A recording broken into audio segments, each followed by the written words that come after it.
The semi-finals in the FTX Crypto Cup will be decided today, and two players will head to the final in this major, which is also one of the strongest chess tournaments in history. Magnus Carlsen, he is tied with Timur Rajabov, while Wesley So, with the help from some mosquitoes, was able to win the first match against Jan Nepomniachtchi. But who will make it to the final? Welcome to the FTX Crypto Cup.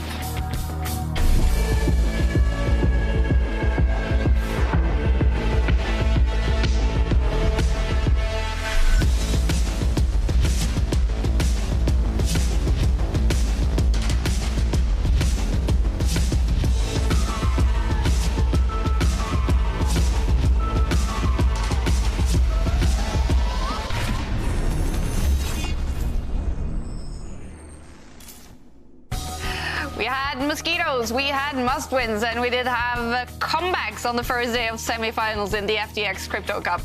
It's all going to be decided which two out of these four players will head to the big final. And to take us through this final day of semi-finals, Women's Grandmaster Houska, Grandmaster David Howell, and, well, David, many fans are dreaming of a preview of the World Chess Championship match between Jan Nepomniachtchi and Magnus Carlsen in the final. What are the odds that this will happen? The odds must be lower today than they were before yesterday's semi-finals started. Before yesterday, we thought Nepomniachtchi, Carlsen, surely it would be them. But Wesley So did take the lead, and Rajabov kept Carlsen at bay. Who knows? Still, any of those four could qualify. Yeah, Yamanka, it was looking so good for Magnus with winning Game 3. Losing Game 4, I mean, is it all about revenge already from the start for him today? I absolutely think that this is going to be his approach. You know, also looking back at previous tour events, it's not the first time that Magnus has been leading on day one and had definitely lost in the final round with some disastrous consequences. So it will be on Magnus's mind, and he will be thinking about this very, very hard. Yeah. He has to play hard. Magnus Carlsen and Timur Rajabov, they have played some very tense matches before, so it was all about taking the few chances that would arise, and both of the players did just that. So far, no mistakes from either side, no big blunders, no even tiny inaccuracies for the opponent to take advantage of. Magnus Carlsen and Timur Rajabov locked horns on the first day of the FTX Crypto Cup semi-finals. I think these last few moves, Rajabov is almost self-destructing. He wants to be solid, but he's taken that to the extreme. He's being too solid. He's just sitting, he's just tied himself up, all of his pieces unable to move. He's just waiting for the inevitable. And there you go. There's the last nail in the coffin. Rajabov just resigns. Wow. In Game 4, the Azerbaijani didn't give any ground to the world champion. Why is Magnus allowing this? Why is this happening? I think he's just underestimated the danger here with his bishop first. Oh, look at Magnus. He hates this. Magnus just resigns, though. He knows he's lost. Doesn't even try to defend it. Yeah, look at Rajabov there. A big nod, and we have a smile from Timur Rajabov. That is such, well, an accomplishment in a must-win situation. How frustrating is that final game? Yeah, I blundered and he played well. Yeah. Thank you. See you tomorrow. Well, oh. I thought it was a joke. Yep. All right, Magnus Carlsen. He's frustrated then. Meanwhile, a mosquito sabotaged Nepomniachtchi's chances against Wesley So. What's your reaction after that loss? I mean, it was some kind of shamanic ritual because, during the last game, I didn't care about the game at all. I was only wanted not to get, eaten down by mosquitoes. I had never had, more annoying playing conditions than these. He took it with a smile, Jan Nepomniachtchi, losing that final game. But wow, all of these mosquitoes, David, that must have been so annoying. Yeah, and at the worst possible time in that fourth critical game. Chess players, we struggle to deal with the smallest disturbances, but clearly Nepomniachtchi, for him, that was incredibly distracting and hard to deal with. Yeah, look at this. I mean, and we can even see them on the webcam. I mean, the webcams don't have the best quality. And they're just everywhere, bothering him all the time. He even had to shut the lights off to try to, and Wesley laughing at this, buzzing. Yeah, yeah, a little bit annoying for Nepomniachtchi. It did seem like the fates aligned a little bit for Wesley So, because it's not often you get that kind of divine intervention. Yeah. But Nepomniachtchi will be trying to bite back today. Oh, clever. But do you think, David, that without the mosquitoes, could Nepo have won this first match? I think he did have chances, especially in Game 3 yesterday. He was completely winning, but he did let that slip. And Game 4, when the mosquitoes really started to attack, when they really started to gather, it was a drawn position, Nepomniachtchi letting it slip. Yeah. So, yeah, it just wasn't ideal for Nepomniachtchi. It did come at the worst possible moment. And the big question, of course, Ivanka, can Nepomniachtchi fix this problem, or will the mosquitoes bother him today as well? Well, we do have some advance notice from Nepomniachtchi that he's been working hard on this mosquito problem, and he indeed tweeted that he does have the preparation he needs. There you go. An insect repellent. Hopefully it does the job, because it did look like there were some hardcore flies buzzing around. So, yeah, we'll see what happens. We'll see. Well, we'll certainly see on the show, right? Yeah. And he's gonna have to make a comeback to take this to tiebreaks, David. So what do you expect from Nepo? He's gonna have white pieces in the first game. Yeah, I think the first game or two, that will decide this match. First, though, he has to break Wesley So's defences. Nobody has managed that so far. Wesley So unbeaten already. I mean, this deep into the tournament, that's, I think, unseen before. That's unheard of at this level in the strongest tournament ever. Wesley So not losing a game. Nepo needs to change that if he wants a chance. All right, well, let's take a look at the results from the first semi-final matches yesterday. Wesley So, he did get that win together with the mosquitoes in the final game, and that won him the first match. That means Jan Nepomniachtchi has to make a comeback today. He has to win today's match to take it to tiebreaks. Magnus Carlsen and Timur Radjabov, after 2 draws, Magnus was able to win Game 3, but then Timur Radjabov, he made a comeback. He won Game 4, and that means that match is tied. So, Ivanka, what do you expect from this one today? Magnus versus Timur Radjabov. Do you think it's going to go to tiebreaks? It's going to be close. Radjabov is a notoriously solid player. In fact, in the first 2 games of yesterday's match, neither player made head breakthrough. So, absolutely, I think it might go to tiebreaks. But we're going to see what Magnus is going to bring to the table, because I have a suspicion he is going to go a little bit hard. He found a winning strategy in Game 3. Yeah. I think he's going to try more of the same. But if this is a tie, the second match as well, David, then we will head to tiebreak. So what will happen? So tiebreaks, if we do get them, they will be decided in blitz chess. Time will be slashed. It's going to be best of 2 blitz games if the scores are level.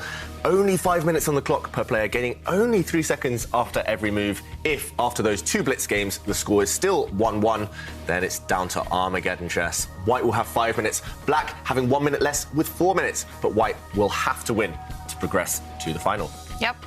It's going to be a total of 4 games to decide the semi-finals today, and maybe we will head into those very exciting tiebreaks.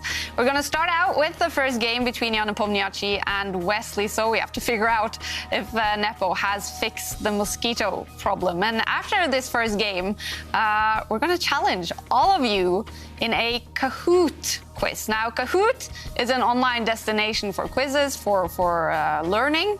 And Askil, he challenged Magnus and David in the same Kahoot quiz that we will give to all of you. And, well, they did struggle a little bit. Take a look at this. What's the name of the mate? What? I have no idea. Bongo mate. Sounds like a... I'm not gonna say that. What was right? Balestramate. Balestramate? Yeah, as we said yesterday, Ivanka, you would have taken that. You know all the mates. Yeah, I would have taken that one, but I did have a sneak preview of another video of David and Magnus, and there were some tough questions in there. There are some tough questions. Yeah, definitely a really, really nice quiz to get your head around. Yeah. So we're going to show you the whole video after Game 1, and then we're also going to give all of you at home the same quiz, and that's coming up after Game 1. But we're not going to stop the normal quiz of the day. Of course, we have that as well today. Yeah, we are asking for our quiz of the day. Which player would you take with you to the moon? And you can only enter this competition via Twitter. So you can do that by tweeting your answer using the hashtag #ChessChamps. Now, this prize is just amazing, and it's being brought to you courtesy of Opera. And you can just look at it. It's just amazing. You have a chessable course, the Cowboy Repertoire 1B3. The reason I say cowboy is because people who play 1B3 tend to be known as cowboys. You also have a 1-year Play Magnus Plus membership, which gets you access to 3 Magnus applications. So that's the Trainer app, that's the Tactics Frenzy, and of course that is something else. Okay, and then we have 1-year Chess 24 Premium membership. Wow. And wow, just so many things. So absolutely amazing. So you have Play Magnus. Plus, I'm really looking forward to, if I were there, like on the Play Magnus app. Yeah. All the time, because you have Tactics Frenzy, you have the Magnus Trainer app, and of course you have the Play Magnus himself. Amazing quiz. Did we get the quiz? Yes, we did get the quiz. Sorry, which player would you take with you to the moon? There we have it. There we have it. Which Maybe I didn't do it. I don't know. Maybe I didn't pay attention, but there is the quiz, and that's the most important part. Yeah. Which player would you take to the moon? Hope you have some fun answers. But now, let's head back down to Earth and into the play zone. Take a look at the 4 players left in the tournament. 2 of them will head to the FTX Crypto Cup final. We do see Wesley So there, sitting at 10 a.m. in the morning in Minnesota. He's gonna play against Timur Rajabov. Sorry, not Timur Rajabov, but Jan Nepomniachtchi at 6 o'clock in Moscow. Actually, Timur Rajabov is also sitting in Moscow. We didn't see him having that mosquito problem yesterday, but is it all about just shutting those windows for Nepomniachtchi now, David, and getting ready? Yeah, it must be. Wesley So himself did tease Nepomniachtchi, saying, just shut those windows. Yeah, he actually did. And yeah, for Nepo, he does live outside of the centre of Moscow, so that must be why they were swarming for Rajabov. Slightly different in the city centre. Yeah, both these players, though. Today, preparation on the chessboard as well. And so we do see their head-to-head scores there, with Wesley So in front. 5 wins to Nepomniachtchi's 2. Nepomniachtchi, he has to turn that round to stand a chance. There have also been a lot of draws. 15 draws between these two in rapid chess. That's not a good sign for Nepomniachtchi fans. I heard a lot of talk about Jan Nepomniachtchi after winning the candidates that it's going to be a different World Chess Championship match for Magnus, because he can't rely on those tie breaks, because Jan Nepomniachtchi is maybe as good as Magnus, or almost as good, in rapid and blitz chess. So I was a little bit surprised to see those scores that Wesley is ahead, but are they quite equal in the rapid online format? Yeah, they're pretty formidable opponents. I mean, I don't think those previous scores will matter too much. I mean, it's all going to be about who is playing in the best form. And at the minute, it does seem that Wesley is the much more experienced, and he is the one who is playing amazingly strong chess. Now, with the white pieces in the first game, that must be very important for Jan Nepomniachtchi. What will we see him just go straight for a critical, dramatic game to win it? Yes, that is his style. Since he was young, Nepomniachtchi, to just go for the maximum in every game. Ideally, get on the attack, play on the front foot. We did actually see him get his best chances with the black pieces yesterday, but that just shows his fighting mentality in all games. White or black, Nepomniachtchi, he will want the fight. There were no quick draws yesterday. There were draws, but they were all fighting draws. Very competitive play, and more of the same is needed from Nepomniachtchi. He just needs to take his chances, which he didn't do yesterday. And he does have a sweater on today, maybe to protect his arms if the mosquitoes do show up. But it looks good right now on Jan Nepomniachtchi, a minute before the game starts. No waving with the arms. Hopefully, the mosquitoes are gone. The only player we are waiting for the first round to start is Magnus Carlsen, who will face Timur Rajabov. And Jan Nepomniachtchi now with the white pieces. So, Jovanka, you mentioned, I mean, Wesley So pretty much unbeatable. But previously in the tour, when players have been able to beat him, what is it that they can do? Well, it tends to be in those very sharp positions. You know, he tends to a little bit lose his way. I mean, you definitely have to maintain the pressure, and you can only do this by keeping all the pieces on the board and basically being Wesley So's perfect nemesis. And you can do that by just keeping the tension alive. So that is what Jan Nepomniachtchi has to do. Is this a good way, David? Yeah, we like it, don't we, Ivanka? The English opening, White there pushing what we call the C-pawn early in the game. Normally we see King's Pawn openings, Queen's Pawn openings a lot throughout the tour. But with the English opening, it means Nepomniachtchi, he's trying to delve into less well-known territories. The English opening tends to lead to less simplifications, less trades early on in the game, more tension. As Ivanka said, that must be the recipe for success for Nepomniachtchi so far. So the English opening, how will Wesley So reply? Howell? Howell. Oh, I'm so narcissistic, I'm not even talking about my own name. How will he reply?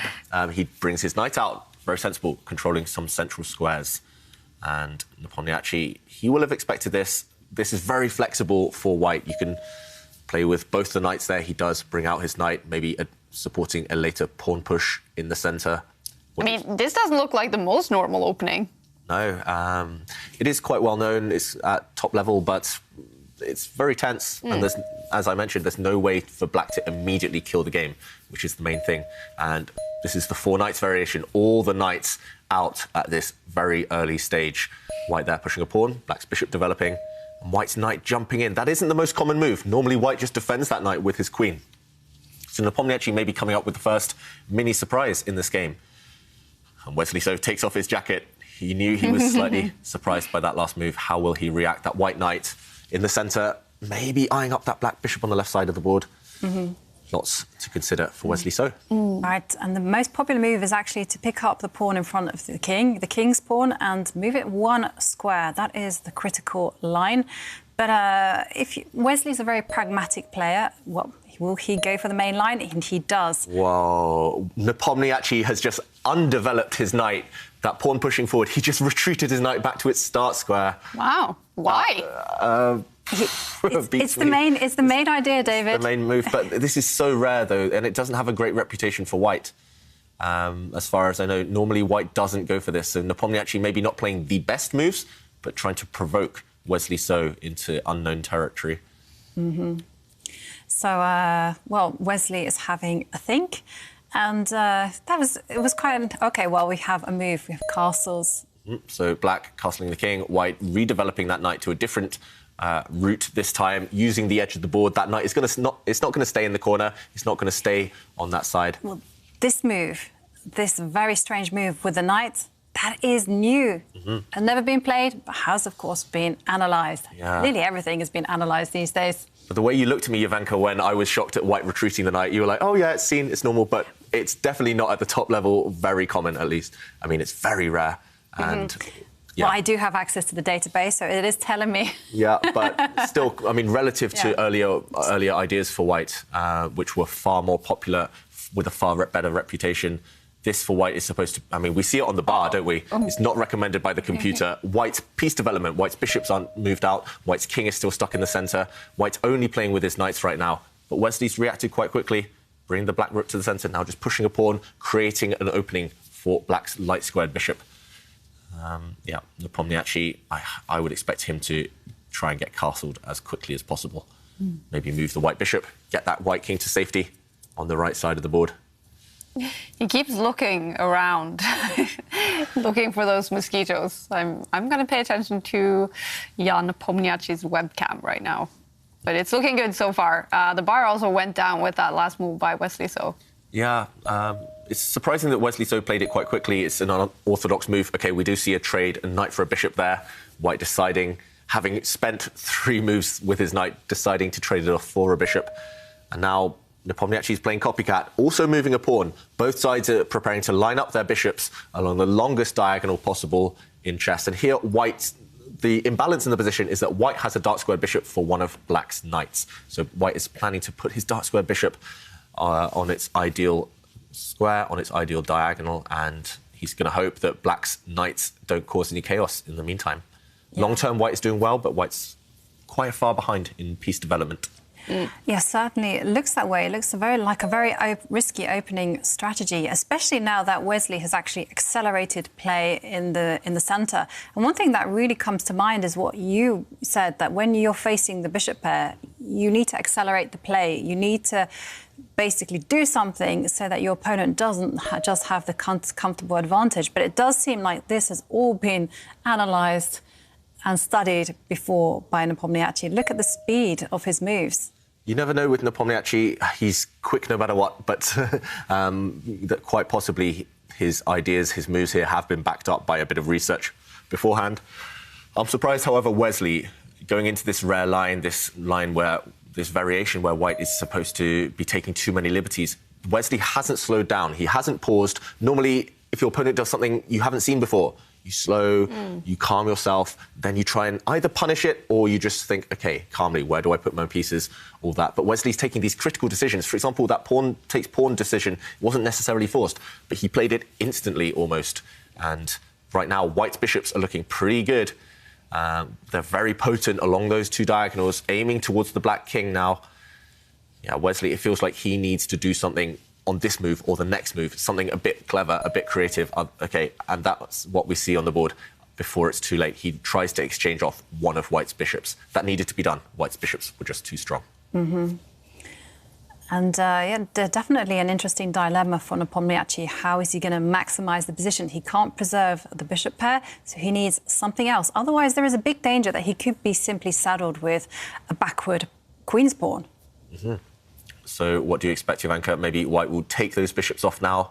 At least if White plays bishop takes bishop, you force the black knight to retreat to a bad square with a recapture. So you gain a bit of time worsening your opponent's piece with that trade. Yeah, I definitely expect bishop takes bishop and just worsen the black knight. There we go. Yeah, that is on the board. And now, once again, the question falls to Nepomniachtchi. What is he going to do? And he just decides to castle. Interesting approach. And now it's Wesley's time to take a pause. And it doesn't pause for too long because the queen just develops herself. So Wesley's playing in a very, very natural way. You know, he's connecting the rooks. The next move will probably to stake out the centre and perhaps move one of his rooks, the one on the left, and move it towards the open line, the D line. Yeah, interesting. Yeah, interesting. And I think Nepomniachtchi now, he will have his first real pause of the game and come up with a plan. This is the end of the opening. Normally that's signified by both sides having castled. There have been a couple of trades as well. So this is the middle game. It's all about planning. There's no immediate tactics, no immediate fireworks. White can, for example, maybe think about trading his bishop for a knight, but he doesn't want to do that yet, that white bishop on a great diagonal. So if there aren't any checks, any captures or any ways to attack, to create threats, then you slow down. You think, OK, which pieces need to be improved? Which pawns can I push?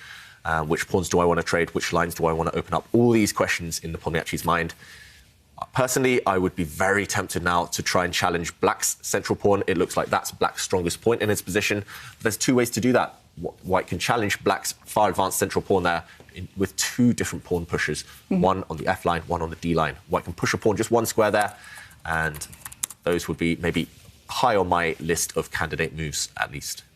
Yeah, and whilst Nepomniachtchi is taking a pause just to find out what plan he's going to adapt, well, we do have a quiz of the day where we're asking which player would you take with you to the moon? And David, I'm dying to know your answer. Who would you take? I know who I wouldn't take. That's... no, I'm not going to say. Okay. I don't want to get in trouble. Who would I take to the moon? Oh, that is hard. I would have to be a softie here and say, oh, a good friend, Simon Williams, the ginger Oh, yes. Oh, that's... and you, Kaya? Well, I want to join that. Yeah, that would be fun. There's only room for two in the spaceship. Sorry, Kaya. Yeah, and... I'll take Jovanka then. Yeah, we'll have our own girls shuttle it's to the moon. Yeah. Yeah, and we do have a very committal move from Nepomniachtchi. He's pushed his F-pawn forward just to challenge the pawn in the centre. So, yeah, if you do want to enter our quiz of the day, then you can only do so via Twitter, and you have to use the following 3 hashtags. Hashtag Chess Champs, hashtag Opera and hashtag FTX Crypto Cup. So if you want to enter a competition, which is which player would you take with you to the moon, then you do have to tweet using those 3 hashtags, and you can win a huge prize. Wow, it's just amazing. A chessable course, 1B3. You also play Magnus Plus membership and also Chess24 premium membership. So many things available, and that's been all brought to you by courtesy of Opera, the web browser. All the tools there to improve the chess game, learn about the opening, practice your tactics, everything. So yeah, valuable prize as well. That's worth a lot. Yeah, it is certainly worth a lot. And we do have a move on the board. Black has moved the rook to the centre. So very calm move by Wesley. He doesn't resolve the tension there that's in the centre. Yep. And right now, Black's rook that has just moved, it's eyeing up a pawn, but also making the white queen feel very uncomfortable. So I expect to see the white queen move, shift out the way. That doesn't happen. Nepomniachtchi actually trading a set of pawns in the centre. That's also quite consistent, but it does feel like that gives Black time to jump into the centre with his knight. Personally, I would have delayed that decision. I don't think that move needed to be rushed, essentially. I'm rushing my words, but Nepomniachtchi actually rushing his moves. He has allowed Black's knight to jump into the middle of the board, and I didn't really want to allow this. I would have preferred to improve the white queen first. Instead, Nepomniachtchi, he's happy to make these committal moves, as Ivanka mentioned, pushing pawns, kind of attacking the black knight right now, but that white pawn is pinned. The white pawn doesn't want to take that black knight yet because Black's rook will be able to capture white's queen. So Nepomniachtchi loosening up his position, it could backfire quite easily, I reckon, this one. But, you know, I can also see a situation where the position is just going to explode into smithereens. And I can just see a situation where if Black isn't too careful, is perhaps focused solely on the centre, that the real action is actually going to involve the dark squared bishop and the white knight. The knight is going to go to the edge of the board and start putting pressure on that pawn that is standing in front of the king.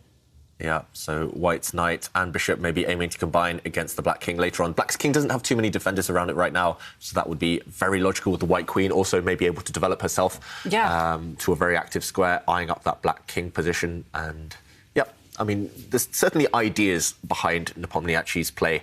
He hasn't just kind of allowed and invited Black's knight into the middle of the board for no reason. He's aiming to maybe distract that black knight away from the defence of that black king. And with his pawn pushers, if he is able to start kicking back Black's knight, if the black knight on the edge of the board on that left side, if that's not able to enter the action, then for sure White might be able to build up an attack. So I mentioned maybe this would backfire. What Black has to hope, on the other hand, is that White's pawns, both of them in the centre of the board, those two pawns, they might become targets. Look at Black's rooks, look at Black's queen. They're all perfectly centralised. They will eye up some of White's pawns eventually. So right now it's a clash of strategies, of ideology, can't even talk.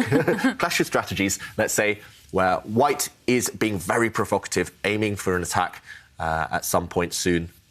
Wesley So strategically doing well, but he needs to find a way to attack White's weak pawns. It's not easy to say whose ideas will come first, whose ideas will arrive first and be more powerful, but that's why Wesley So is having a think. He doesn't want to allow an attack. He knows that will be where Nepomniachtchi will take his chances. I mean, how do you neutralise this? OK, so we do have a move from Wesley. He's totally ignored the fact that his knight was attacked, but he's really saying it isn't because of the pin against the queen. He's just moved another knight into the game. But now, how is Nepomniachtchi going to do something with the initiative? So by initiative, it just means that Nepomniachtchi has momentum on his side and he is going to get ready for an attack. If he just sits still and does nothing, then those pawn weaknesses, they're just going to fizzle out and they're going to start to towel. And certainly in the endgame, it's going to be a big problem. So, I mean, what would Nepomniachtchi think about doing? Threatening checkmate? Yeah, let's bring up the analysis board to show what's going through Nepomniachtchi's mind right now. As we mentioned, if White does nothing, then these pawns will simply become weaknesses. They're already being targeted by Black's pieces. And we should also, just to show on the board, White cannot move this pawn to capture the black knight right now because the queen would drop off behind it. So that pawn is pinned and paralysed, cannot move.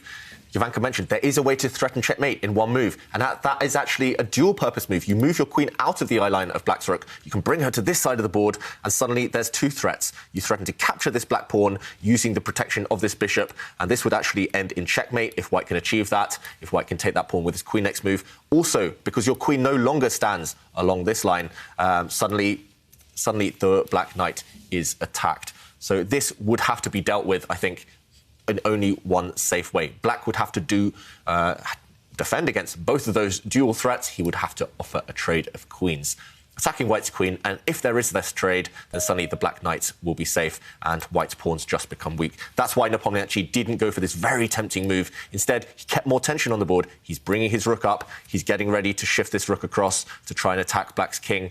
And the black king side looking very weak, defenseless right now, but it's a very slow plan for white. And I do notice the evaluation bar going over to Wesley's side. That means that black might have something now, and it must all be to do with these pawns. I do feel maybe Wesley can just shift his queen across, eye up this pawn now with his knight, and with the queen and rook, everything aimed against that pawn. Maybe Nepomniachtchi, he's overestimating his own attacking chances. White's attack is still going to take 3 or 4 moves before there's real threats on the board. Yeah, no, that's a great move that you suggested there, because white has the initiative, white has the momentum, and one thing that we've seen, it's a common defensive idea, is just to swap off queens, because your king is not going to get checkmated if the queens are not on the board. But, OK, Wesley doesn't play that move. Instead, he pushes his pawn forward, and that smells to me like a little bit of an inaccuracy. Yeah, that's purely a defensive move. That move is aimed against blunting white's bishop. White's bishop now slightly less potent than it was. It's just hitting against a very well-fortified pawn, but it is slow. As you mentioned, an inaccurate move maybe. Wesley perhaps just seeing ghosts, perhaps seeing, oh, there's threats coming against the black king. You have to deal with it in advance. But now white has a free move, and white maybe can just move that queen. I think white's queen needs to get out of the firing line before too long. Maybe white can just shift the queen across one square. I do notice black's king on an open diagonal now along the light squares. I'm in favour of this move, 100%, you know, because now the question to black is, what are you going to do with your knight? Where are you going to move it? And still there are 3 pieces like lurking around, looking at the black king. And there you can see Wesley attacked the rook moves, and still there is some pressure, because moves that potentially Nepomniachtchi could consider is pushing a pawn forward, introducing the rook that's not working on the left, moving it towards the centre. So many nice ways to build the position up. Yeah, so you can move this rook towards the centre. I'm not sure where, but maybe to this line. That's what I was thinking. Yeah, but I think more urgently, you just want to open up this rook's line against the black king. So that means getting rid of this knight, and you can easily do that next move. For example, if black just plays a slow move, you can easily do that by pushing your pawn forward and kicking away this black knight. Suddenly, the white rook has a straight... I mean, it's going to make a beeline for the black king. It is that black king feeling really uncomfortable. That's why Wesley so tries to initiate trades as quickly as possible. He brings his knight back. But this feels provocative. This feels very scary for black. White will not go for this trade, I can guarantee. Nepomniachtchi, he needs to win. He'll bring his knight to the edge of the board, aiming to use the rook against the king, also aiming to use the knight and bishop against this square. And there we go. Nepomniachtchi plays it. Suddenly, there are real threats. White's knight already threatening to capture this pawn due to some pins, and the black king under heavy fire already. Yeah, the king tries to run away. I bet you that black king wishes it were on the moon, away from Earth. And whilst we're waiting for Nepomniachtchi to come up with an idea of how to continue the attack, I do have to read out to you some answers. OK, well, with the white rook now slides across, very instrumental idea.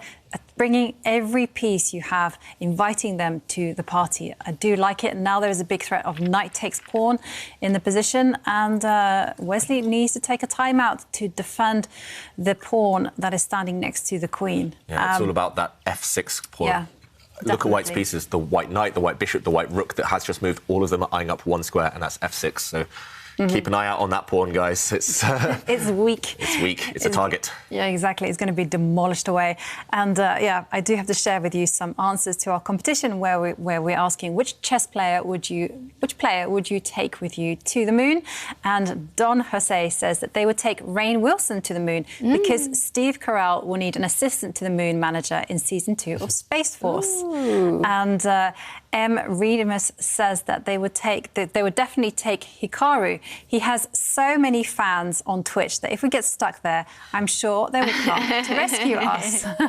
That's a great idea. Yeah. And if you want to enter our competition, then you should tweet your answer using 3 hashtags, #ChessChamps, #Opera, and #FTX Crypto Cup. And you can see there, that is one huge prize up for grabs. Chessable course, Play Magnus Plus membership, and Chess24 Premium. Oh my God, amazing. Okay, but we do see a move from Wesley where he has been forced to take a defensive approach. He has been forced to develop the pawn that is situated on a square that we call f6. Yeah, now finally the threats have dried up, at least temporarily, from White's side. There's no immediate breakthrough. Black has everything defended for now on that king side, on the right side of the board. Black's queen, knight and rook all doing a defensive job. And White still has an issue. White does have 2 very vulnerable pawns in the middle of the board there. Black's knight on the left. It is threatening to maybe capture a pawn. So you need to either defend it or step that pawn forward. Maybe it's time for Nepomniachtchi just to say, OK, you've defended against all my threats for now. I'm going to slowly advance my 2 white central pawns, use those as a battering ram to explode open the centre of the position. If the position does open up, it will only favour one side, and that is the side with the bishop. Bishops are great on open lines. If you can push those 2 white central pawns forward, both of them, then suddenly, and keep pushing them as far as possible, then suddenly White's bishop will gain in power. It's not an easy decision here. White has a lot of choice. Nepomniachtchi has to deal with a threat against one of his central pawns, though. Yeah, no, I like what you're suggesting about using those 2 central pawns as a battering ram. I mean, one thing that you should always try and think about is when you have a bishop and it's standing, and you can see it's standing looking at a black pawn, you need to lengthen the diagonal, you need to maximise the power, and you can do that by just advancing pawns and breaking open the position. Yeah, I mean, the bishop's on the same diagonal as the king as well. I mean, so many people forget that, you know, we open lines for the rooks. They forget to do the same for diagonals. Somehow the brain doesn't compute the times. Yeah, I mean, if White can explode open the position, Black's king standing on the same diagonal as White's bishop. There's only 2 pawns in the way. It's often going to be possible to sacrifice a piece for those 2 pawns just to start checking the black king, start getting that bishop to join the attack. Nepomniachtchi, he's looking for a way. That's why he's spending a bit of time here, spending 2.5 minutes on this move. He's looking for a direct attack. If that doesn't exist, it's time to just slow down, change the pace, take a pawn move. I think you do have that luxury with White. Black's pieces, most of them are already doing a defensive job. So what will Nepomniachtchi come up with? Sport for choice here. Yeah, so which pawn move would you consider here? One of the 2 central pawns, I'm not sure which. Both of them look pretty good. Personally, I think the most obvious move, the most natural to me, would not be to push the pawn that blocks the central pawn that blocks the White's bishop's diagonal. I would want to push the king's pawn here, the pawn on the E line for White. But that does also leave some holes, potentially. So maybe it makes sense to push the other one first and save that one for later. Well, the Bitcoin rate is not looking great, like these pawns. We started out with $100,000 worth of Bitcoins in the prize fund. It's down to $74,000 now. It's been sinking quite a lot from yesterday. Yeah, it had a great couple of days, Bitcoin, right? It's on, 2 days ago. Yesterday was OK as well, but yeah, it did drop a bit. It's got 2 more days. 2 more days. Maybe it will continue rising, like the bar has been rising for Nepomniachtchi in this game so far. Yeah. Is it all because of that? You talked about that bishop. Yes. Is that what the computer is liking the most about the White situation? It's liking the space that White has. I mean, if you look at the potential of the White rook there, that's on the right, it's just eyeing up a line against the black king. Also, the White knight is entrenched in the black side of the position. And if you look at the black knights, that aren't especially well coordinated. Now, the big issue for Nepomniachtchi is what is he going to do about his central pawns? Because one pawn is under fire immediately. I mean, should he let it go and just focus all his energy on the right side, or should he take some measures to defend against that? I mean, there's so many things here that both sides can consider. And I also am looking at that knight that is in white side of the board there on the left, and I'm thinking, well, it's a little bit loose. It's only defended by a queen. Perhaps I could try and look for some tricks. Against that knight, how would you look for tricks there? I haven't found my way there.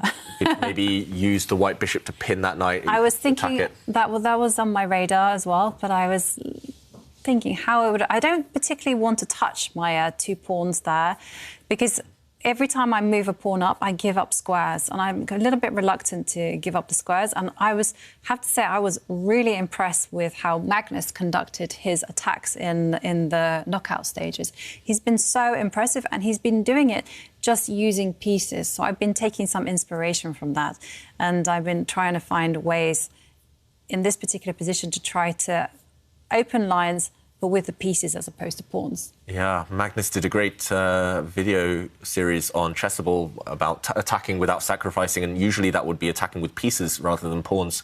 But yeah, I do know most chess players, it's just classical wisdom as well. You want to use your pawns first as foot soldiers, you throw them forward, sacrifice them, and then the pieces come in behind. The pieces of the cavalry, the infantry, and those do the real damage. But yeah, right now, white is attacking with pieces. But if that's not working, if it's possible to make any headway, then maybe you need some pawns as well. That's why, personally, I'd advocate pushing some central pawns.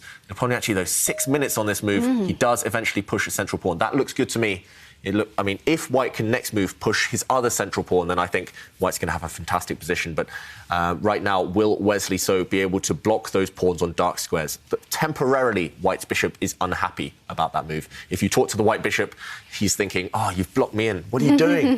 But Nepomniachtchi is banking on the fact that later on, white's pawns will continue their advance, push to light squares, again opening up the dark squared bishop. So I think it's a good move from Nepomniachtchi. Personally, I quite like it. I don't see what Wesley So's plan is. The stakes are higher for Wesley So right now. If things go wrong for black, he's simply going to get his king attacked. The black king might be in big, big trouble. But if they go wrong for white, maybe you just drop a pawn. Maybe you just got blockaded on some squares. Yeah, it just feels like black has more to lose right now than white does. Now, this black knight you were talking about, why couldn't he just move his white pawn one step forward and threaten that knight? Yeah, that's actually, let's bring up the analysis board to show that. So on the last move in this position, white did push his central pawn forward. If he'd pushed the other pawn, then suddenly the black knight would be able to capture due to... But now, I mean, could he do it now? Yeah, he's definitely thinking about doing it now. I mean, this was the part of the plan. The pawn was attacked, so that's why he's moved it. And white wants to push this forward and kick away this black knight on the next move. Maybe he'll do that anyway. Kaya, I reckon he might play your move. Yay! He might push this pawn forward, kick away the black knight, because why not? You just gain a bit of time, force a piece to retreat. That knight's in your half, you want to kick it back, very natural. And I think if you do kick it back, the black knight has to be careful where it goes. If it goes to the wrong square, for example, in the middle of the board, then suddenly white's other pawn steps forward, white keeps gaining time, keeps advancing, and due to the threat against the knight, you just get given moves for free, essentially, as white. So I think this move is the most logical right now. I think the one thing I've definitely learned from listening to you guys' commentary is... He plays your move, Kaya. Yes, and it's timing. How incredibly important timing and playing the good moves at the right time is in chess. Yeah, exactly. And the former world champion Bobby Fischer actually said that chess is timing. When it comes to especially conducting attack, it's all about getting there when the king is vulnerable or the pieces are slightly uncoordinated. Here, we do really love your move. And David, did you expect that move? Because well, Nepomniachtchi didn't. No, I mean, because the thing is, though, with that move, we kind of ruled it out automatically because white wants to go forward with their pawns. The move that is crying out to be played and needs to be calculated immediately is what happens if white were to attack the knight. with another pawn Yeah. in the centre. We showed it on the analysis board a few moments ago. I think that's the most natural move. There are consequences. Nepomniachtchi goes for it. What has Wesley So come up with here in reply? Because to me, it looks like disaster for black, almost. You can't afford to continue retreating with your knight. Those white pawns are going to keep stepping forward.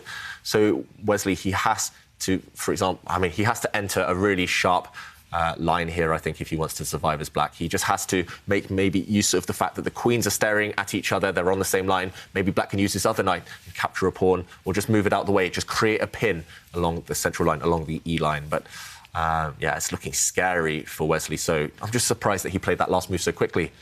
I mean, it wasn't natural. There were other safer squares for the black knight. And now, to start thinking now after white's most natural move, Wesley So shaking his head as well, leaning back in his chair. Maybe he thinks he's blundered. Personally, I think he's really playing with fire. And it's like what you said earlier, Kai, it's all about timing. I think even the viewers, definitely the viewers at home, definitely us in the studio, we see the ideas, we can get there on general grounds, just following general principles, but it's just putting all those ideas together in the right order, and maybe Wesley So hasn't done that with his last move. Yeah, I know I've been very impressed with how Nepomniachtchi has been playing. Definitely the right approach to put Wesley So under pressure. And putting Wesley So under pressure and demonstrating his attacking skill, I do have to show you this lovely tweet from Bad Bishop. And you can see, well, Nepomniachtchi is in SWAT mode. And, yeah, the picture will come up shortly. And yeah, we do have some moves on the board. Wow, the position has just gone insane. I mean, what's happening here? Why has Wesley So just given a pawn? What is the idea? So Wesley won a pawn a couple of moves ago, but in order to win that pawn, he had to give a pawn. And we did see black being able to trade his knight for white's bishop. There was a pin along this E line, the queens looking at each other, so white didn't have time to capture black's knight in the middle of the board. But white has had the opportunity to do something else, and that is to jump forward with his rook, defended by the white knight on the side of the board, and now the black queen in big danger. The black queen is attacked.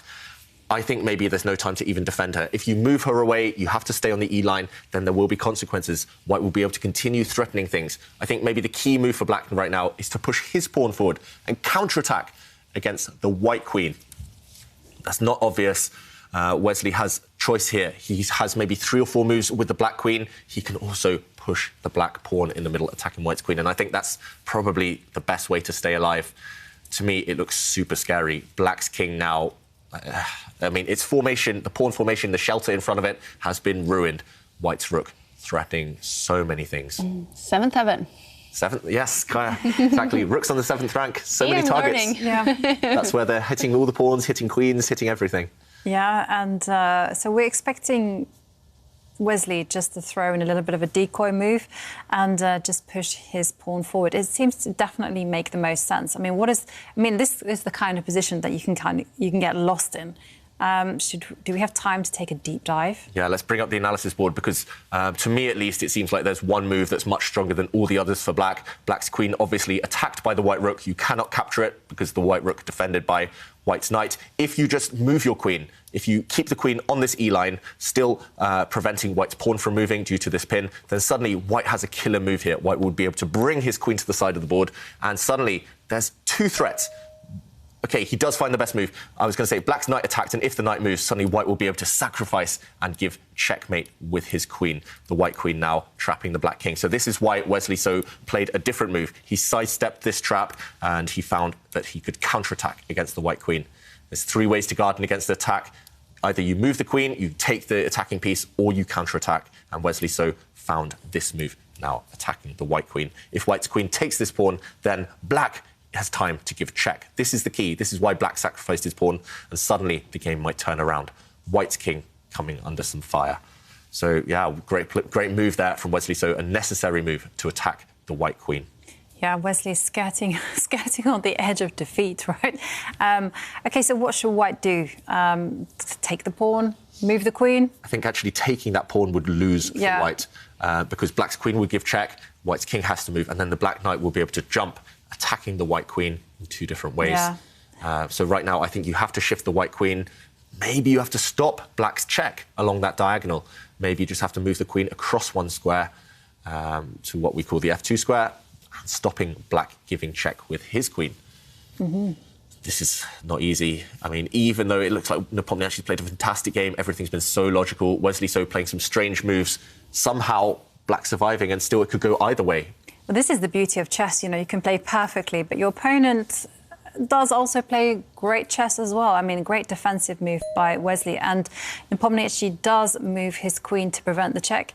Okay, so now, again, this is a completely wild position, and the first move that I would be calculating is what happens if black were just to get greedy and take the pawn. So taking white's central pawn. Yeah. Yep, so black can capture white's central pawn with his queen. That's definitely possible. It's probably the most natural move in the position because there are two threats. Black's queen is still attacked, and now black's knight is under attack as well. So I don't see any other way, actually, to deal with both of those ideas. Wesley, okay, just putting his jacket back on. Maybe it's cold in Minnesota right now. But, yeah, black has to deal with both those threats. Why not just capture white's pawn in the middle of the board? And, yeah, I've been told that now the picture is ready that I wanted to show you. It's a great picture of Nepomniachtchi. Look, there he is in SWAT mode. And you were telling us that you know Shimar more. I've never... Not familiar with him, yeah.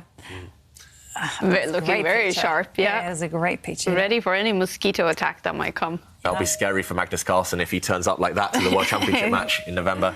OK, so black did find the best move. We did briefly see the Stockfish suggestions below the board. Black finding the only move to survive there, taking a pawn. And now white just shifting his rook across, attacking the black queen again.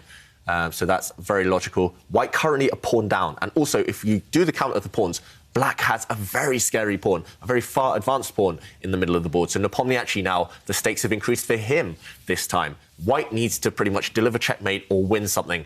Otherwise, that black pawn will decide the game. If the queens disappear, if the rooks disappear, black, with his extra advanced pawn, is just going to win. So Nepomniachtchi, that's why he's shifted his rook across, attacking the black queen, gaining more time and bringing another piece into the attack. What do you think right now? What will this game end up with? It's crazy, Kai. Yeah. I mean, look at both the sides' kings. I mean, both of them are in trouble. I mean, especially black. You know, there's a white rook and knight sniffing around. That's not safe. But then you have the risk element. There's an element of timing here because look at black's central pawn. It is 2 squares away from queening. If white doesn't manage to do anything, then OK, that pawn is going to decide matters. So here it's going to be win or lose for either side. Computer says 0.0, but I think that's the least likely result right now, a draw. And also look at black's queen. It's actually trapped. Black's queen has no safe square to move to. Black's queen just cannot move right now. Wesley So has 2 moves to try and save her, to save black's queen. He can advance his central pawn, giving it up, attacking the white rook, pretending to make a new queen. Maybe that pawn will just disappear, though. White can snap that central pawn off if it advances. Black's other move, maybe the best move, is to interpose the attack on his queen, block that threat with his knight. And that is not obvious. Giving up the black knight in order to try and distract white's rook. We have to show that line. It's beautiful. Yeah, let's keep an eye on the... OK, he plays it. OK, so... So he's given up this knight. And the whole reason he's done this is because now if white takes this knight, which he might well do, then suddenly black will just give up his queen. He'll sacrifice a whole queen. Black now, a queen down, but about to make a new one. He'll push this pawn forward, supported by the black rook at the top of the board. And now black is the one about to make a new queen. We could see a crazy variation here, for example, where white sacrifices his rook to try and open up the black king, maybe some checks, and who knows whether the black king will survive. The black king has to run away towards the... I mean, this is going to be chaos. White with an extra queen, but with only one move before black makes a new one. White has to deliver checkmate here, or else it's game over. And this is what Wesley So has calculated. He's gambling on this move after rook takes knight, giving up the black queen. And both players, less than 2 minutes. OK, we have it. This has happened, and this is the current position on the board. Black, a queen down, and wow. I mean, this is so rare to see a whole queen down, but white has one move. It's just impossible to stop that pawn. You can give up your queen for the pawn, but then actually white will be down on material, a rook for a knight. So you cannot consider giving up your queen for this pawn. But why would Nepomniachtchi agree to this? Obviously, he saw this, right? Yeah, he saw this, but the problem is there's nothing else to do, I think. And the move, I'm not sure whether it's the only move, but the move that comes to my mind is to give up your rook for this pawn and just draw out the black king, lure it out into the open. But then I think white would be actually the one fighting for the draw. There's no way to actually checkmate that black king The problem is if you take a timeout for white, then you're just losing. So Nepomniachtchi, he has to find that move. He has to give up his rook here for the black pawn. Yeah, brilliant defence by Wesley. I think that taking the pawn is the only move. I mean, I don't see anything else that can be done. He does it. And he's played it. OK, so now the big hope is that the white queen will just carry on checking the black king. The black king will be unable to find a safe home. So I would be checking immediately. Yeah, Nepomniachtchi, though, he did shake his head there. He doesn't. Well, he does do a check. Yeah, he does give a check, yeah. Actually, this one makes sense as well, giving up the white knight, because if that knight is captured by the black rook, white's queen would then come up and give check. Not only do you check, but you threaten both of the rooks at the same time. You win one of the black rooks, and you will be able to stop the black pawn in time. So right now, Wesley, he shouldn't capture that knight. Taking that knight would be a huge blunder from Wesley, so he should just move the black king away from check. I would personally move it next to the black knight, next to the white knight, just to stop any more checks from the knight. You don't want to move to a square where you continue getting checked by the knight. You have to force the queen to give you check. And I think that would save black, but he's still got to be careful. This one, despite the fact the computer still says 0.0, it could go either way. One slip from either side will lose the game immediately. Yeah, I think that's actually the only move on the board, just to step the king up diagonally so that it's adjacent to the white knight. I don't see anything else. If the king steps backward, when the queen will just come forward. OK, and it's been on the board, and now the checks begin. Because what can Nepomniachtchi hope for? I mean, what's going to happen next is simply black is going to play king takes knight. I don't know why... He doesn't have to play king takes knight. He can step back with the black king.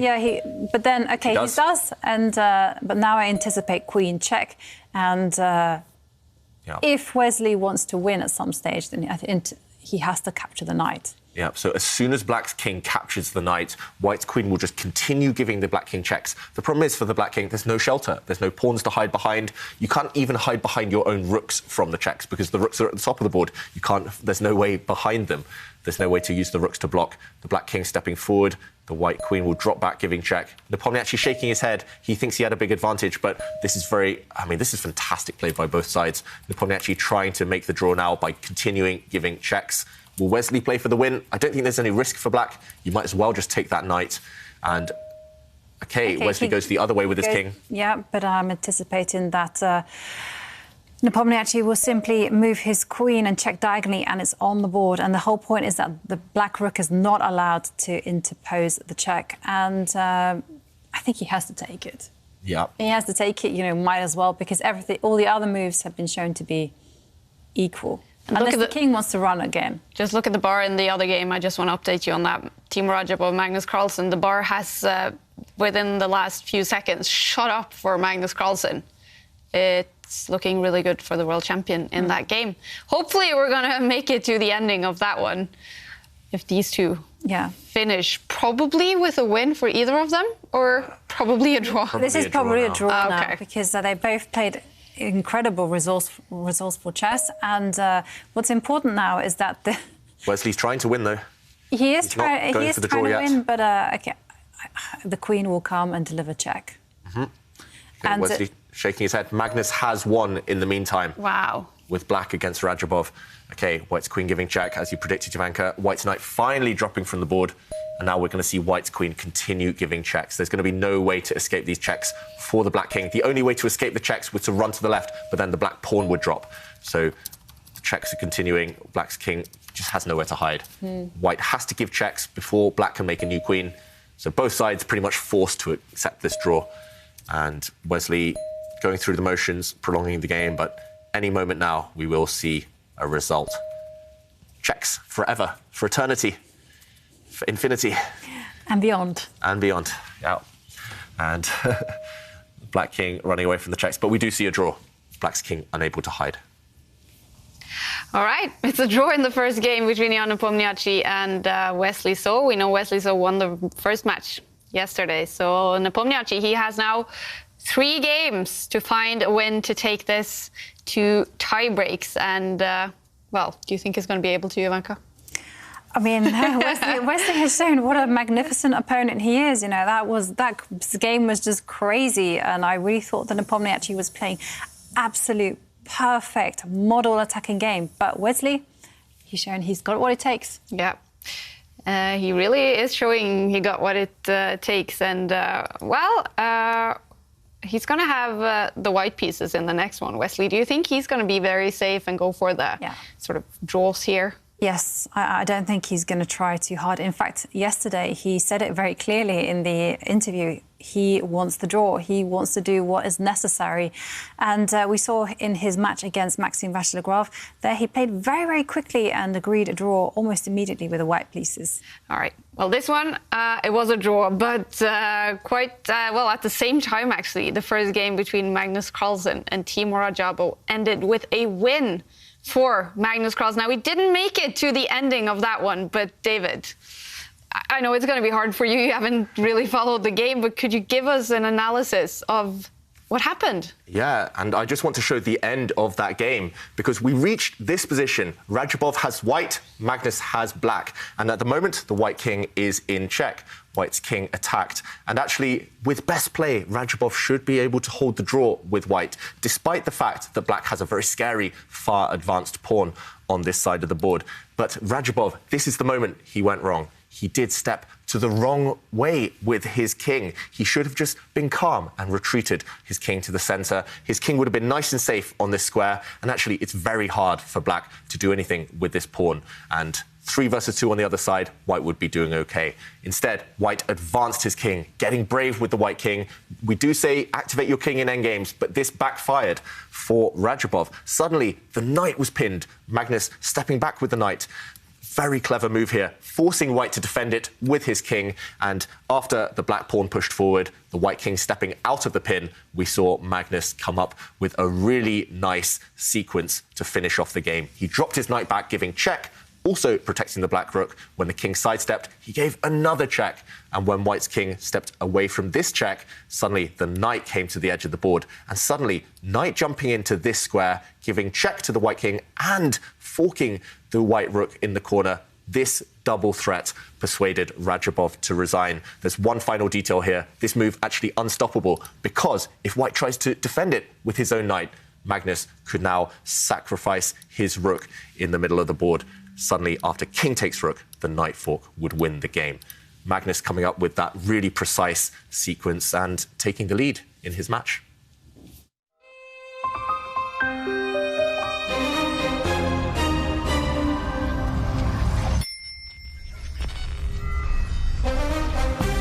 Impressive stuff by Magnus Carlsen in the first game. In the second semi-final match, we're going to follow game 2 between these two, and Rajabov, he has to find a win in one of the 3 last games to take this to tiebreaks.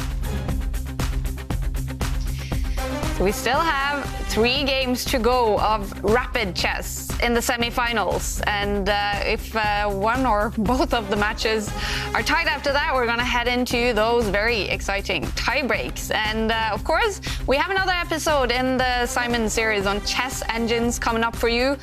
It's been very depressive the last couple of days with engines, computers just taking over the world. But actually today, we're going to show you the video of the last time a chess player beat a strong chess engine. Yay!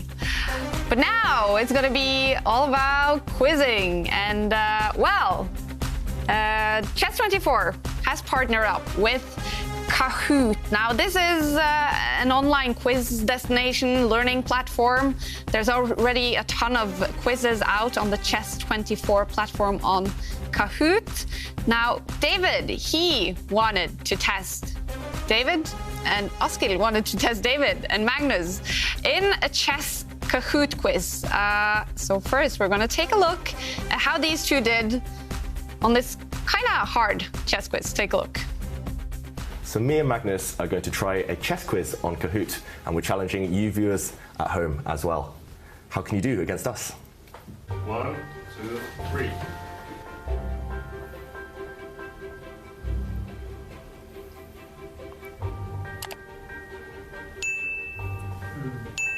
What's the name of this, mate? Oh, Jesus. Oh. It's gonna be hard to count. This This is just gonna be a guess. What did you guess? Did you get it right? Yeah.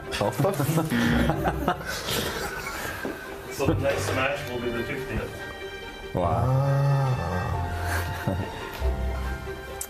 Oh, Jesus. Third place.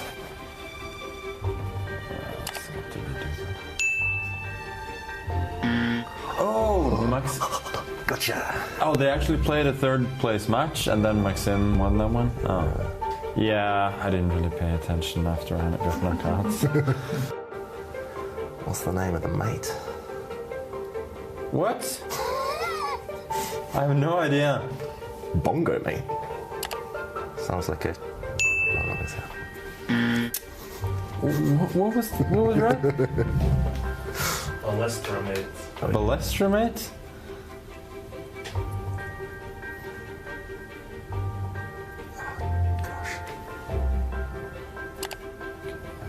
It's got to be right now.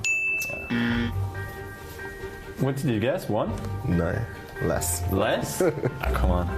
Can't be that little. 2010. Pretty sure. Pretty sure, yeah, because I think Rajabov was second and I was third.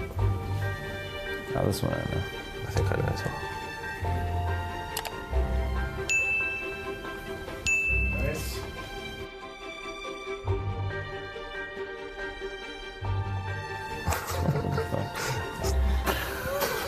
Someone's trolling me.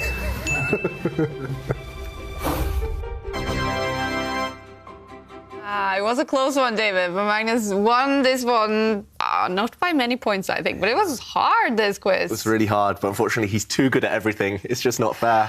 Some of the questions, he was even there in 2010. That was difficult. Yeah, tricky and stuff. I didn't know about it's going to be the 50th match of the World Championship. Yeah. That's insane. Well, hopefully all of you at home paid a little bit of attention because we're challenging you in this same quiz right now. So, how to do it? You go into kahoot.it and then you write in this pin 07147058, and then you can choose a nickname. And then just go ahead, take the quiz, and of course we're gonna follow who goes to the top in this quiz. It's gonna be exciting to follow. Yeah, definitely. I can't wait to see how everyone does. Yeah. But they've got a little bit of a head start because they know some answers now. Yeah, they do know some answers. It's about speed as well, though. That's Right. Yeah. speed and accuracy, just like chess. Exactly. All right. Exciting stuff. So go into kahoot.it, put in this pin and your nickname or your regular name, and go ahead, take the quiz. Good luck, everyone. And of course, this is not the only quiz that we're challenging the viewers in today. No, we have, of course, our quiz of the day. And this time we're asking, which player would you take with you to the moon? Now, this quiz is just awesome because it has an amazing prize that has been brought to us by courtesy of the internet browser Opera, and just take a look at the prize. Actually, I'm getting so excited about the prizes that I'm not even reading the quiz answers, which we really liked. So I'll get there first. So I'll read some answers. And Charles Tuzo says that they take Wesley and Magnus for the Moon Championship. That would be good.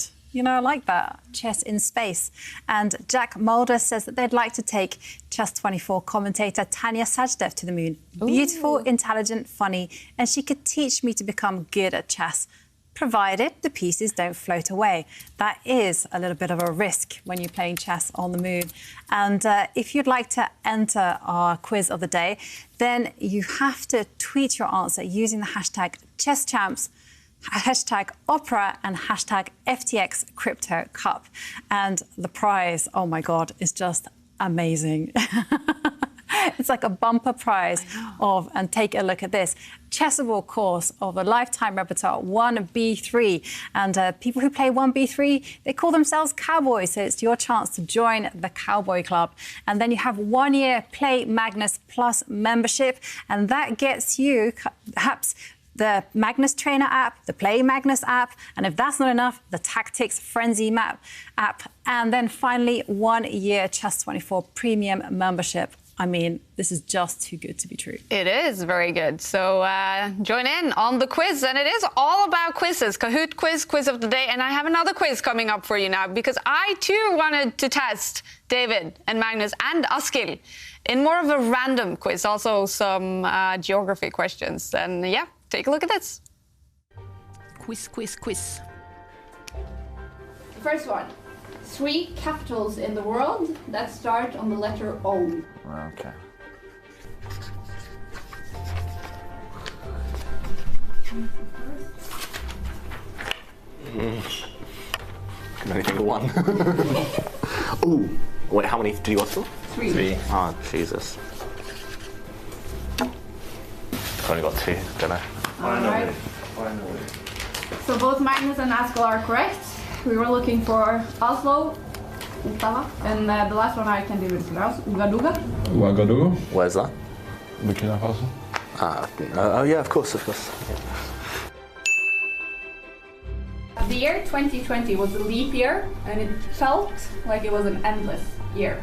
But how many of the months in 2020 had 28 days?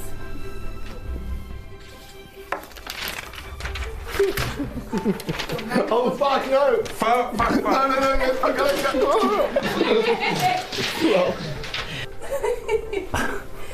I thought it was 0, but that's apparently not the correct answer. But that's what you wrote first. Yeah. If you take 2 apples from a pile of 7 apples, how many apples do you have? Nine. Okay. Askild? If you take 2 apples from a pile of 7 apples. I'm so dumb. Nope. What is red and smells like white paint?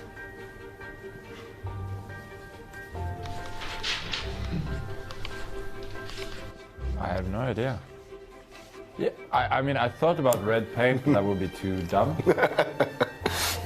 He's just bitter that he didn't get it right. No, but I mean, What's that your was. answer? I thought nail polish. It can be. But I mean, red paint is just too dumb. That's too dumb. Because it can smell very differently from white paint. Yes, it can. It depends on the chemical. You can tell how many walls Magnus has painted. Find one. 5 countries that end with the letter L.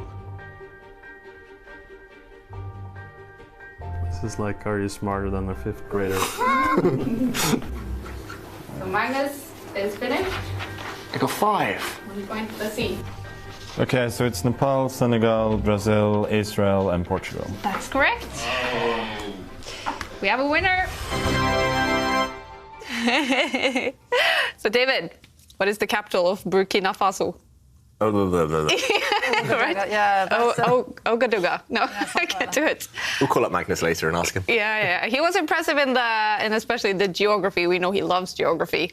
But good job on the random questions, David. Thank you. Yes. I know how your mind works, Kaya. Exactly. Well, that was fun. All about quizzes today, but of course, it's mostly about the semi-finals. One game has finished. Well, both of the games in the first round of the second match, has finished. So Jan Nepomniachtchi and Wesley So eventually played a draw. Wesley So, he won the match yesterday. So Nepomniachtchi, he has to win one of the games today to take this to tie-breaks. Now, Radjabov and Carlsen, they drew the first match. Magnus winning the first game today. So if he is now able to play draws for the rest or even win a few games, he's going to be the winner of this semi-final. Team Radjabov, he has to make a comeback. He has to find a win. Will this be the game, Jovanka? With the black pieces? He has to try, right? I mean, he was successful in game 4 of the last match, so why not? He definitely will be giving absolutely everything he's got. And the moves coming thick and fast. And we have seen the Spanish opening, Magnus opening with his king's pawn earlier, and we see the Berlin defense, the Berlin reply to the Spanish. Okay, we're heading down one of the main lines. White temporarily sacrificing a pawn. He has won that pawn back, however. We see a trade in the centre of the board, Magnus pushing a pawn. This type of opening has the reputation of having a tiny advantage for White because you are the first to occupy the centre with pawns. White's rook there attacked, White dropping back with the rook. But White's minuscule advantage can be neutralised with accurate play. Radjabov now offering the trade of rooks. If those rooks disappear as well, it's likely that Radjabov will be able to solidify his position.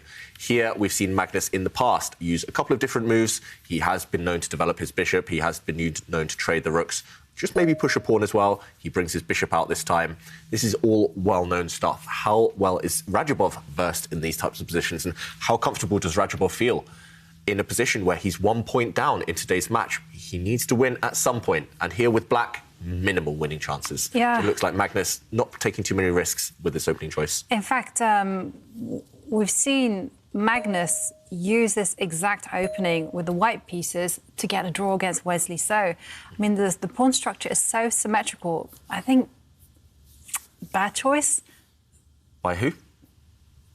Yeah, by Radjabov. He shouldn't be allowing this type of stuff. Okay, but maybe he's banking everything on the white pieces in the next game. Radjabov thinking with black. It's hard to... still, the psychological game, you're still giving your opponent a free half point. It's worked for him in the past, though. Radjabov often happy to take draws with white, even quick draws, just to play with the black pieces. And OK, this time, this is all standard stuff. White's knight developing there. If you look at white's pieces, especially the bishops, the knight, the queen, those are far more active than the black counterparts. So white has a tiny, tiny lead in terms of time, in terms of piece development. But OK, we have seen... Is that right? A draw in the other game. Yeah, that's correct. An extremely fast draw in the second game with Wesley So and Jan Nepomniachtchi.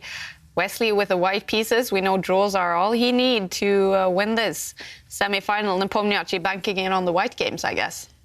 I think it's a little bit of a risky scenario. I mean, especially when I consider how Wesley So did this against Maxime Vachier-Lagrave.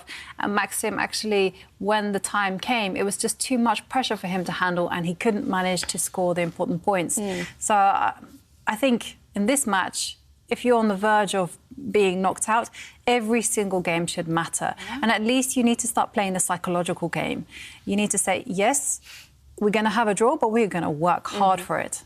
Yeah, Nepomniachtchi, maybe he did miss an opportunity to at least try and tire out Wesley So. And yesterday, actually, Nepomniachtchi got his best chances with the black pieces. So why agree a quick draw with the black pieces? Yeah. Wesley there using an idea he's played 10 times, I think, in this tour, just to force a draw early on with the white pieces. Wesley not trying to worry about the fans. He wants the result. He wants to get through to the final by any means necessary. So quick draw in that one. Will we see the same in this game? So far, looking very balanced. If you look at the pawns, they're almost symmetrical. White stepping forward with his queen right now. I have mentioned this several times in the past. I don't want to harp on, but I did use this exact setup with white to draw against AlphaZero, the AI program, a couple of years ago. So that's how solid it is for white. It's just impossible to break down almost. And meanwhile, white just centralizing his rook. Yeah. And I think it's all to do with the symmetrical pawn structure. It's all to do with the fact that you look at the pieces, they both have dark square bishops, a set of knights, really not so much in the position. Magnus smiling, meanwhile. He knows that this is leading to a draw with best play. All black needs to do is bring the black rook at some point to challenge the open line, and that will just neutralise all the pressure. Well, we'll see whether Radjabov's gamble is going to pay off in the next game, if this game does end in a quick draw. But we do have a quiz of the day where we're asking which player would you take with you to the moon? And, yeah, my answer suddenly disappeared. I had some lovely answers on my spreadsheet, and suddenly they're gone. So I'm going to have to wait with this. But, OK, it's a great prize of a huge prize. You can see it there. 1 B3 Chessable course, Magnus Plus premium membership, and then you have Chess24 premium membership. Now, to enter, you have to tweet your answer using the hashtag ChessChamps, hashtag Opera, and hashtag FTX Crypto Cup. And yeah, I'll read some answers more next time that they appear on my screen. OK, so the black knight retreating, white stepping forward with his bishop. This has all been seen before. This is well-known stuff. White just trying to neutralise black's position, trying to hoover off all the pieces from the board. And Ivanka, earlier you asked me, you asked Kaya who we would take to the moon, but you never mentioned yourself. Who would you take to the moon? I believe in love, so I have to take my one and only. Of course. Yeah. Of course. But, you know, if I could take more, then it's like party on. Yeah, I as know. many as possible. We're all going to have a big party on the moon. That's what I would like, actually. That sounds like fun. Yeah. Who needs bouncy castles when you can just bounce with the gravity? Yeah. The lack of gravity, I should say. OK, so meanwhile, Radjabov thinking the move I would expect to say. I was about to say bishop takes bishop. Very logical. White's knight jumping into the position, but this is a minimal gain for White. I think just the fact that White has slightly more active pieces doesn't become a factor because there's no real targets. All Black needs to do is activate the Black Queen, bring that Black Rook to the middle of the board, and there's only one open line. Once Black is able to challenge that line with his Rook, he will force a Rook trade most likely.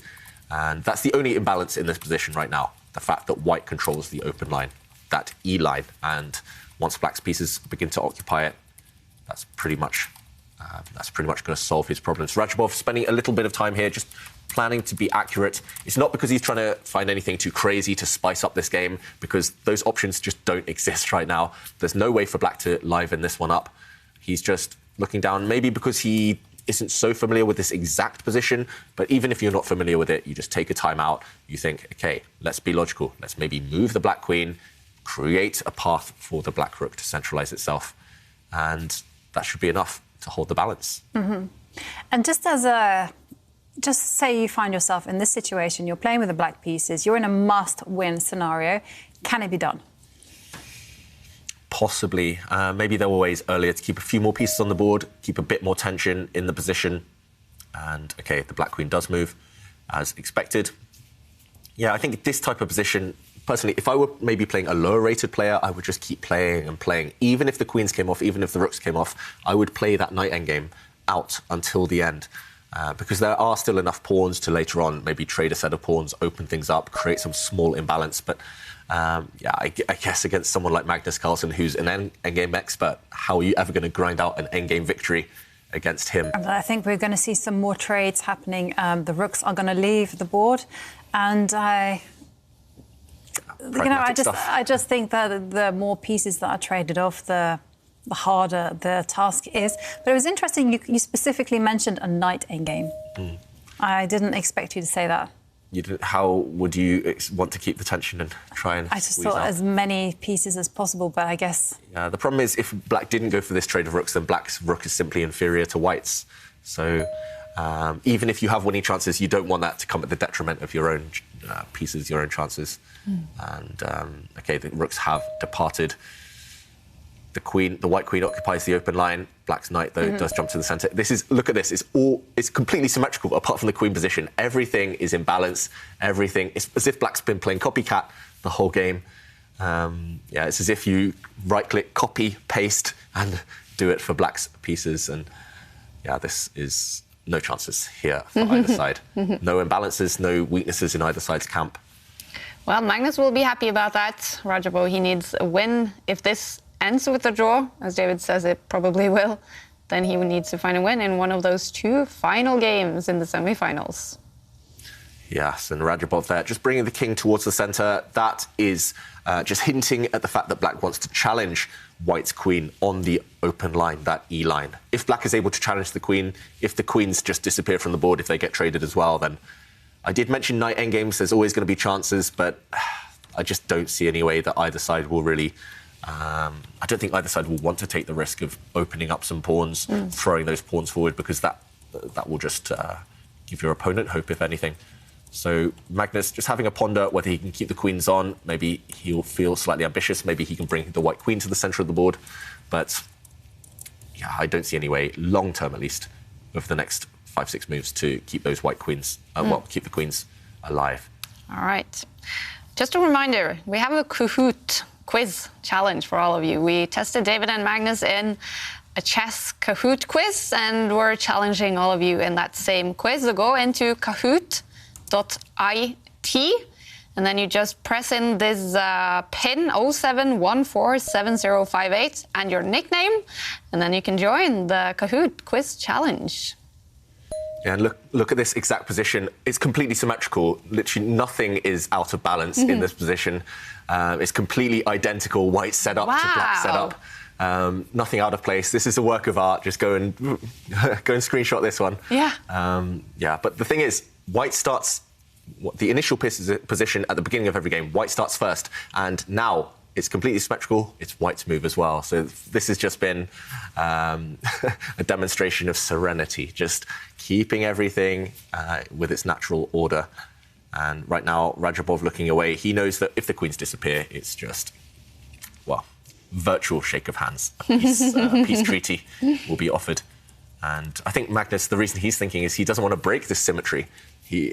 What useful move do you come up with? And yes, he can trade queens. Yes, he can maybe push some pawns. I don't see any active creative ideas. There we go. He just steps forward with a pawn. Yeah, and that pawn just controls one square that the knight potentially could move to. I mean, it's just such a level position. You don't Black does the same. Copycat chess. Copycat chess. He's just mimicking all of Magnus's moves. Yeah, so I agree with you, David. We are going to see, and the kings are going to repeat in the same formation. Now, this would be really great, but there is the unfortunate scenario that Radjabov is playing a point down, so I don't think this is necessarily ideal for him. But whilst we're waiting for Magnus just to find another move where he can perhaps manoeuvre into a draw, we do have a quiz of the day, and I do have some answers. And Angelica Simbula says that they would go with Magnus, but being afraid that if he loses a match, he can just shut down the call with ground control. See you tomorrow. There is no danger if I'm the only opponent. Yeah, I would be scared of that too. And yeah, OK, so some trades happening on the board. Now the queens are off, and anything to write home about? There's going to see some more pawns leave the board as well. It's like the vacuum cleaner has come on the board and it's just removing those pieces. Yeah, slightly surprised that Magnus did this. He could have just sat still and gone for the draw. He is pushing forward with the white pawns on that right flank, but there's no targets there. There's nothing to be done. And actually, if anything, White has given Black a square. The Black Knight can jump forward sooner or later and give White's king check. That would be an outpost. One outpost on its own won't do much, but it's slightly surprising to see Magnus kind of slightly weaken his own position in order to keep the game alive. It feels like if you're going to take risks, if you're going to press forward, you could have chosen a different opening, you could have kept more pieces on earlier, but OK, maybe Magnus will try and imbalance things by gaining a bit of space. That seems to be his strategy, pushing forward there with the pawn. White now has a spatial advantage. That means his pawns are further forward. And if any pawn race happens later on, White on the right side will be ahead in that race. Now the White king moves towards the other side, centralizes itself. Maybe we'll see Magnus Carlsen start pushing on the left flank. This is typical Magnus, just teasing the opponent, keeping all the risk out of the game, and then now just massaging a small advantage, saying to Radjabov, I know it's going to be a draw, 99% sure, but I'm going to make you work for it still. And there we go, Radjabov pushing a pawn on that left flank. Yeah. Suddenly, the last few moves, I did slightly criticise Magnus pushing on the right side, but suddenly it does look like Radjabov doesn't really know what to do. There's no real plan for Black, just moving back and forth. Well, definitely it's Magnus who's made the improvements. I mean, especially there on the right side. I mean, I do remember that my father teaching me when I was young that the triangle, and if you see Black on the right has a triangle, that is the worst type of pawn structure. It's even worse if the middle pawn in the triangle is actually back. But OK, the position is relatively still pretty level. I mean, I don't see there being any scenario where Black can go wrong. Yeah, most likely. As I mentioned, 99% chance this is going to be a draw, but Magnus has been the one making progress, Black just waiting. Black now with his last pawn push, stopping White from gaining space on this that left move side. I don't like. I'm not a big fan of this move, just on principle. I mean, he might be able to get away with it here because the position is so level, but in general, I would avoid that pawn structure completely because it just doesn't do anything. I mean, there's no possibility of advancing pawns. Yeah. Black had, before that last move, Black had two triangles, one on the left side, one on the right. OK, Black there pushing a pawn. Note how that wasn't really a pawn sacrifice for Black. If White had captured that Black H-pawn, that corner pawn, then White's other pawn on the F-line would have dropped off. So that wasn't a sacrifice for Black, just an offer of a trade.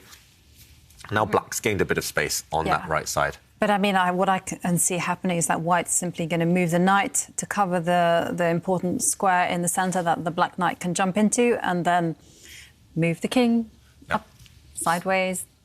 Yeah, upwards, forwards, doesn't really matter what it's going to do. Yeah, the last thing you want to do with white is allow an invasion of the opponent's knight. So right now we're expecting Magnus to just bring the white knight to what we call the F2 square, cover any entry points in the white half, in the white territory. He brings it to a different square. That's slightly provocative, to say the least. Black's knight now does have the opportunity to jump into the middle of the board. Rajabov widening his lines there. Maybe he's slightly surprised that Magnus is giving him a little bit of hope. Black's knight does jump forward, and there was a threat. Black's knight threatening to come down and fork white's king and a pawn. OK, we're just seeing the players repeat the position now, and there we go, a draw. It is a draw, the second game between Magnus Carlsen and Timur Rajabov in the second game of the second match in the semi-final. So they tied the first match, and Magnus, he won the first game of today, so he is in the lead. And after 2 games, with 2 games to go, Timur Rajabov, he has to find a win in one of those 2 games to take this to tie breaks. And the situation between Jan Nepomniachtchi and Wesley So is that Wesley, he won the first game. They have now played 2 draws so far today, and we're going to head into the third game where Jan Nepomniachtchi will have the white pieces. And, well, yeah, here are the results so far in the second semi-final matches. So Jan Nepomniachtchi, he has 2 games to go, and he has to find a win in one of these 2 games to take this to tie breaks. Timur Rajabov, he has to find a win in one of those 2 last games against Magnus Carlsen to take that one to tie breaks. And I'm just looking forward to this game with Jan Nepomniachtchi and Wesley So, because Nepo, he has the white pieces. It definitely seems by his play that's when he wants to get his win. And that's when he wants to put Wesley So under pressure. And he was almost there in the first game that they played against each other. But I had to say, Wesley So defended impeccably. I mean, absolutely remarkable from him. But what can we say? When we have that immovable force meets the unstoppable object, then I've completely massacred that quote. But you get a massive amount of energy against something that's not moving. Well, we're going to get a lot of fireworks. Yes. What do you expect, David? Nepo with white pieces. Yeah, this feels like his last chance, actually, because clearly, with that quick draw in the last game with Black, Nepomniachtchi clearly showed he's not confident beating Wesley So on demand with the black pieces. He's gambling everything on this game, and no more English opening that we saw earlier today. We see a queen's pawn opening from Nepomniachtchi. He must have an idea in mind. What will Wesley do in reply? Will we see another queen's gambit? And Wesley arriving at the board, ready to play, about to make a move. The most common move he plays here is to develop his black knight. So, OK, Nepomniachtchi has an idea in mind. He's switched it up. We have seen him open with the king's pawn, the queen's pawn. He's played the c pawn as well, the English opening. Nepomniachtchi really showing how versatile he is in the opening, how wide his opening repertoire is.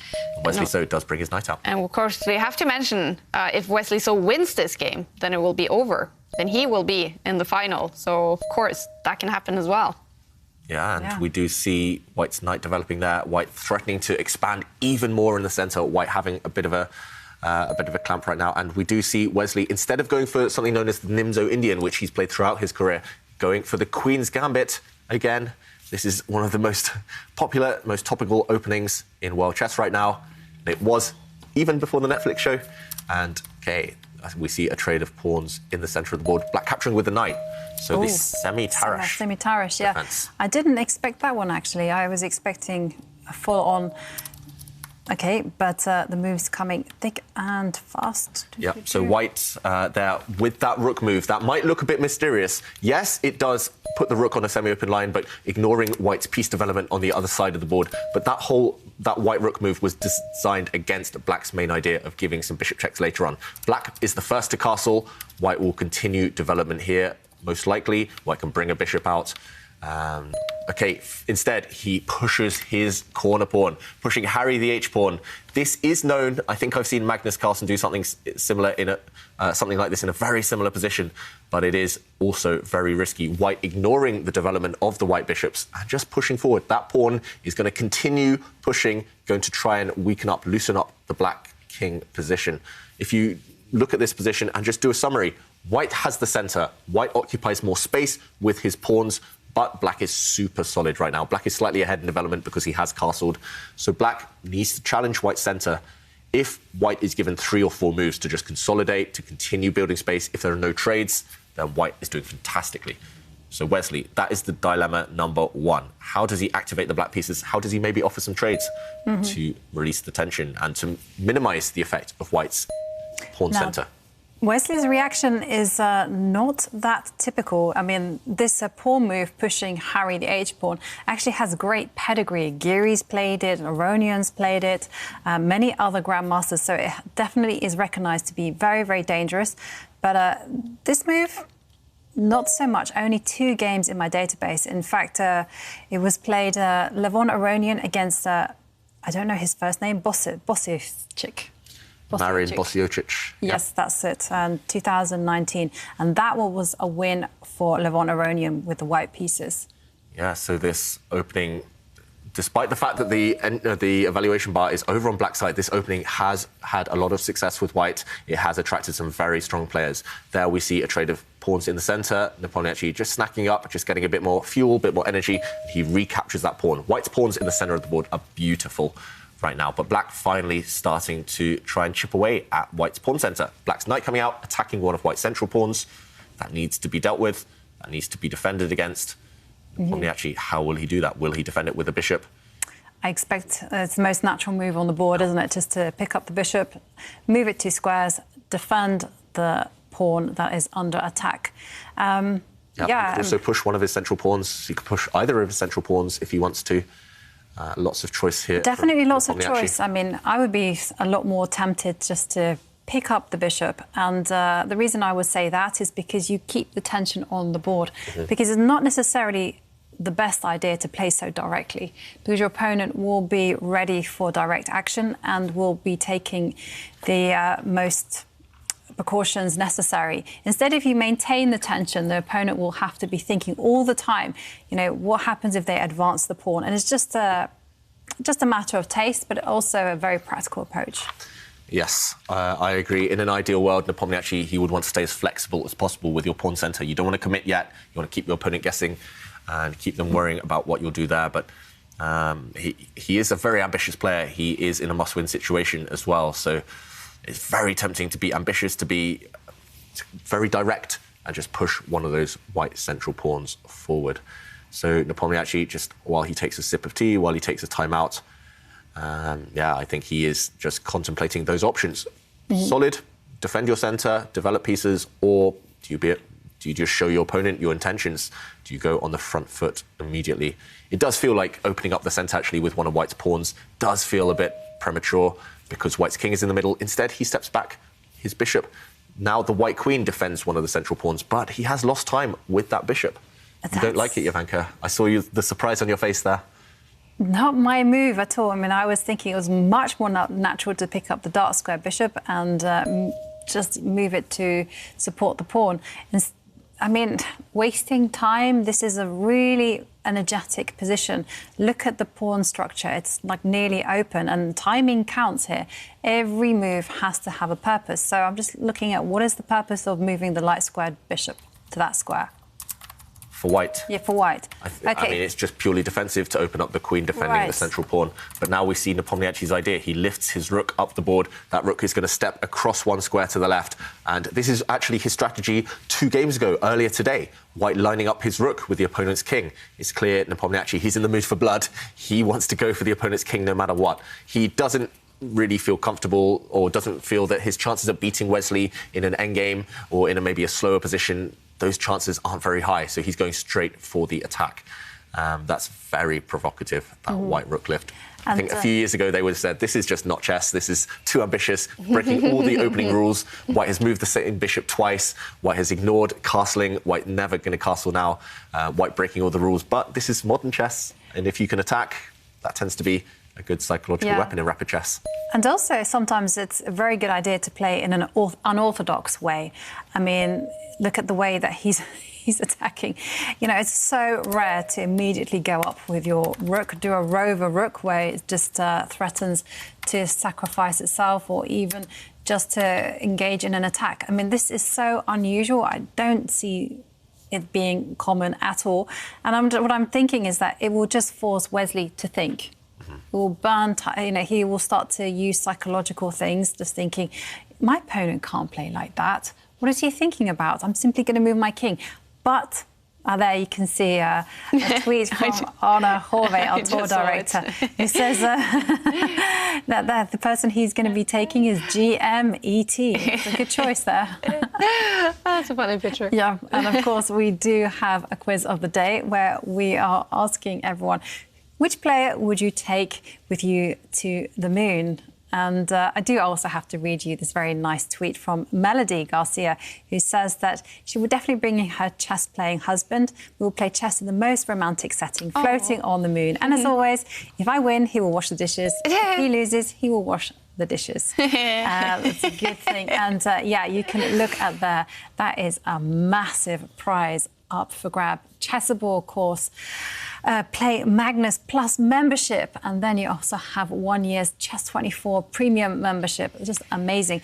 But you do have to tweet your answer using 3 hashtags: Chess Champs, Opera, and FTX Crypto Cup. And we have a move on the board, and Nepo confusing the life out of me. Now, first he's going on the right with his rook. Now he's taking the time out just a step. A pawn on the left, 1 square. David, can you shed some light on what's happening? Yeah, I mean, it makes some sense for Nepomniachtchi, but this is definitely not the type of game I would ever show to a student. This is not the type of game I would ever show to someone trying to learn the basics of chess, because white is really breaking all the rules.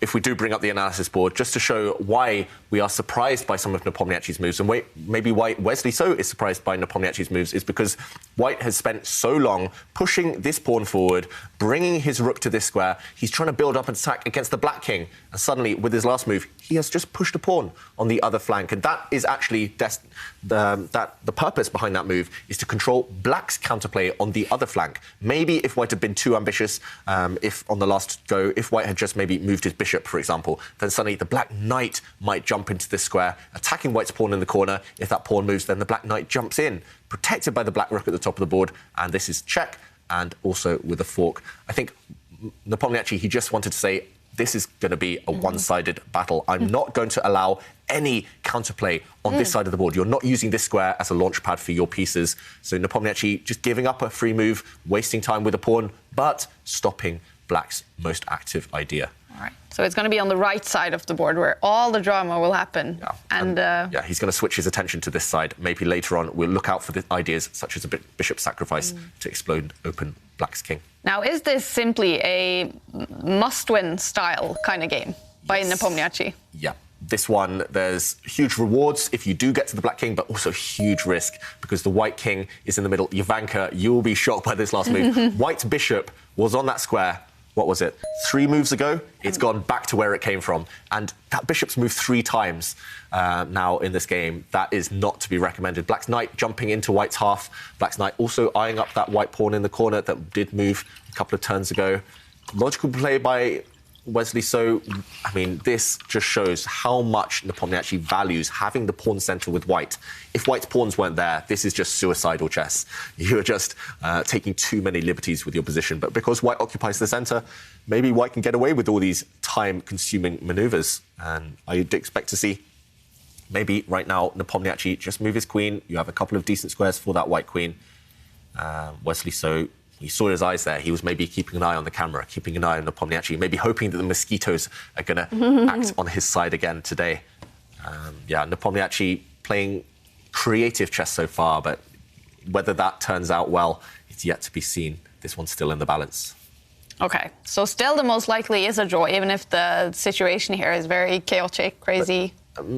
By in the balance, I don't mean a draw. I just mean chances for both sides. Okay. I actually think a draw is the least likely result right now. Black has reasons to be happy because he's ahead in development. White has reasons to be happy because it's a full-blooded game. There's no way to trade everything off. There's no way to just hoover off all the pieces, head into the endgame.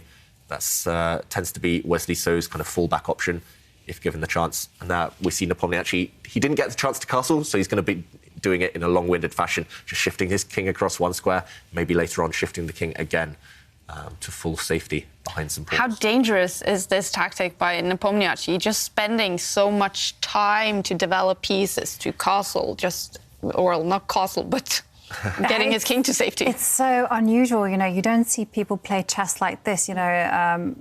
And the thing is, Wesley will be a little bit put offside by this because he will be having to think completely on his own. This type of position has really never been seen before. So that means he can't really depend on all those years of pattern recognition training where you can go, oh yeah, I've had this before in this particular opening, so therefore I can perhaps adapt this plan.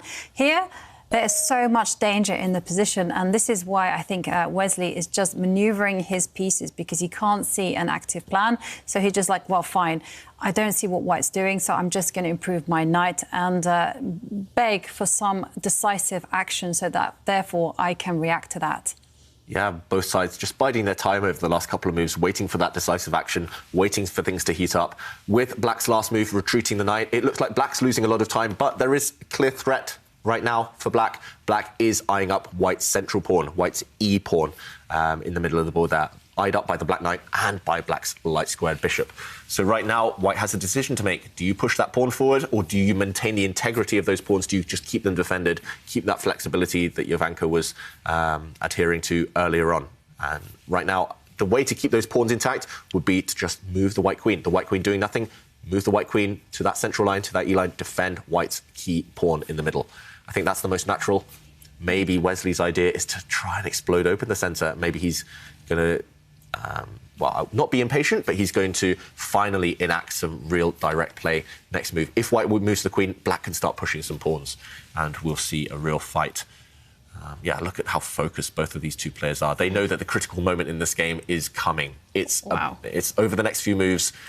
If White's strategy just fails, if White's unable to build up an attack against Black's king, then there's nothing to hope for Nepomniachtchi. But if it works, then suddenly Wesley, he's going to have to find so many accurate moves to defend.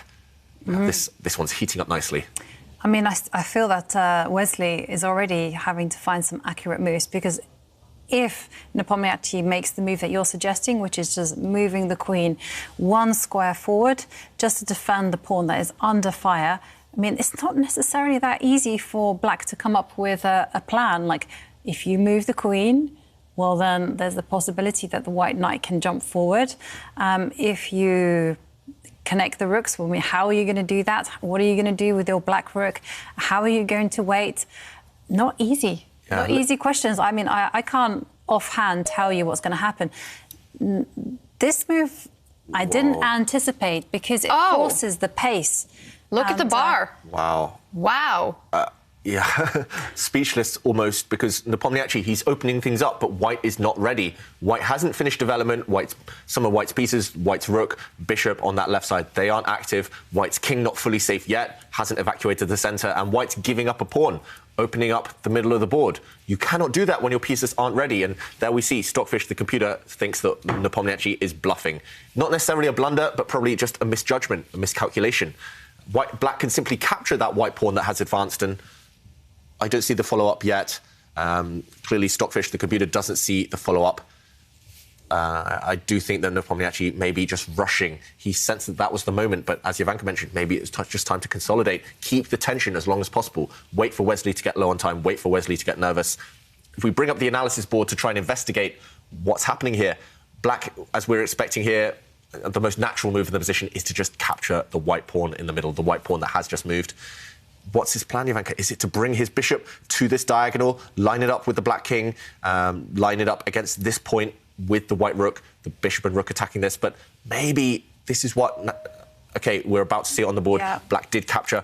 Maybe Nepomniachtchi has missed that actually Black can ignore that threat. Black can simply play pawn takes pawn. This is going to happen on the board. We've got this position, and I think if Black just plays pawn takes pawn, ignoring the threat against his king, this is not easy to do. You need nerves of steel. But if he does this, allowing bishop takes pawn check, just sidestepping with the king, I think Black is winning, because after bishop takes rook, Black can simply recapture. Black currently the exchange down, a rook for a bishop, but next move, Black about to win some serious material. Black about to win a piece next.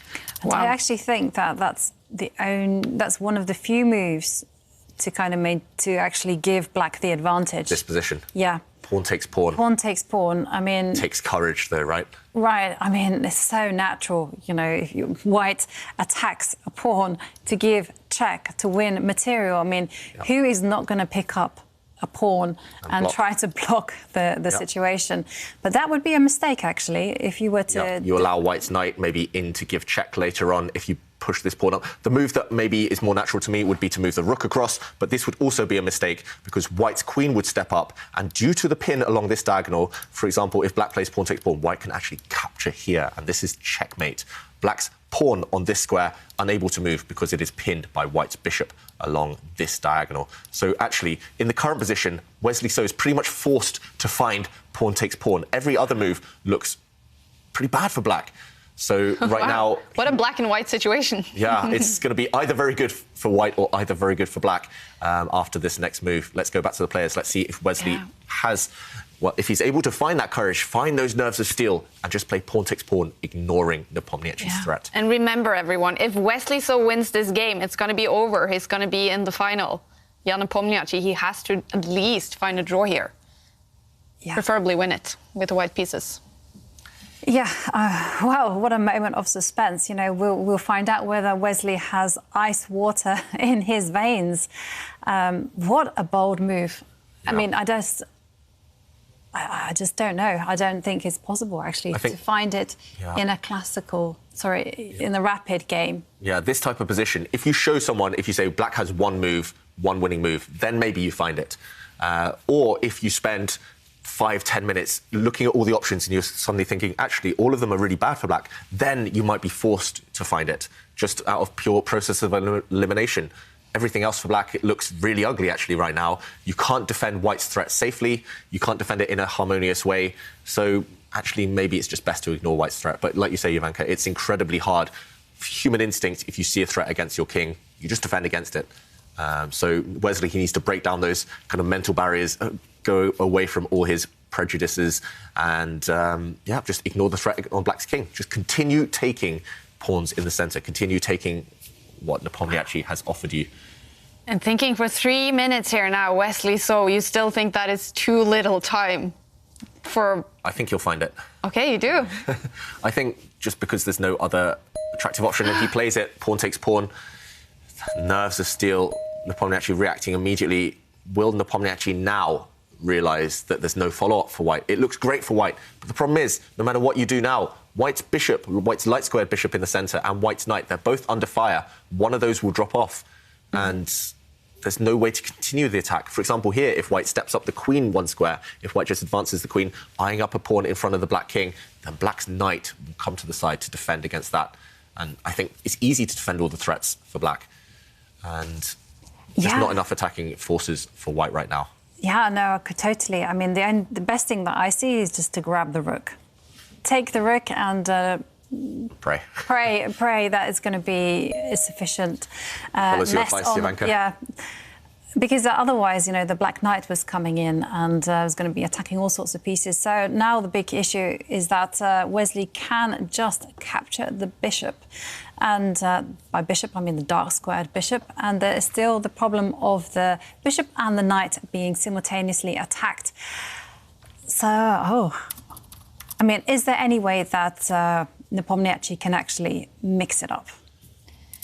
I'm struggling to see a way. If black just recaptures that bishop with his own bishop, maybe even with his queen, I don't see any way. White can maybe maintain a pin, just drop back his light-squared bishop. Let's bring up the analysis board. Definitely. Let's keep an eye on the players as well, if we can, just to see Nepomniachtchi in real focus mode right now.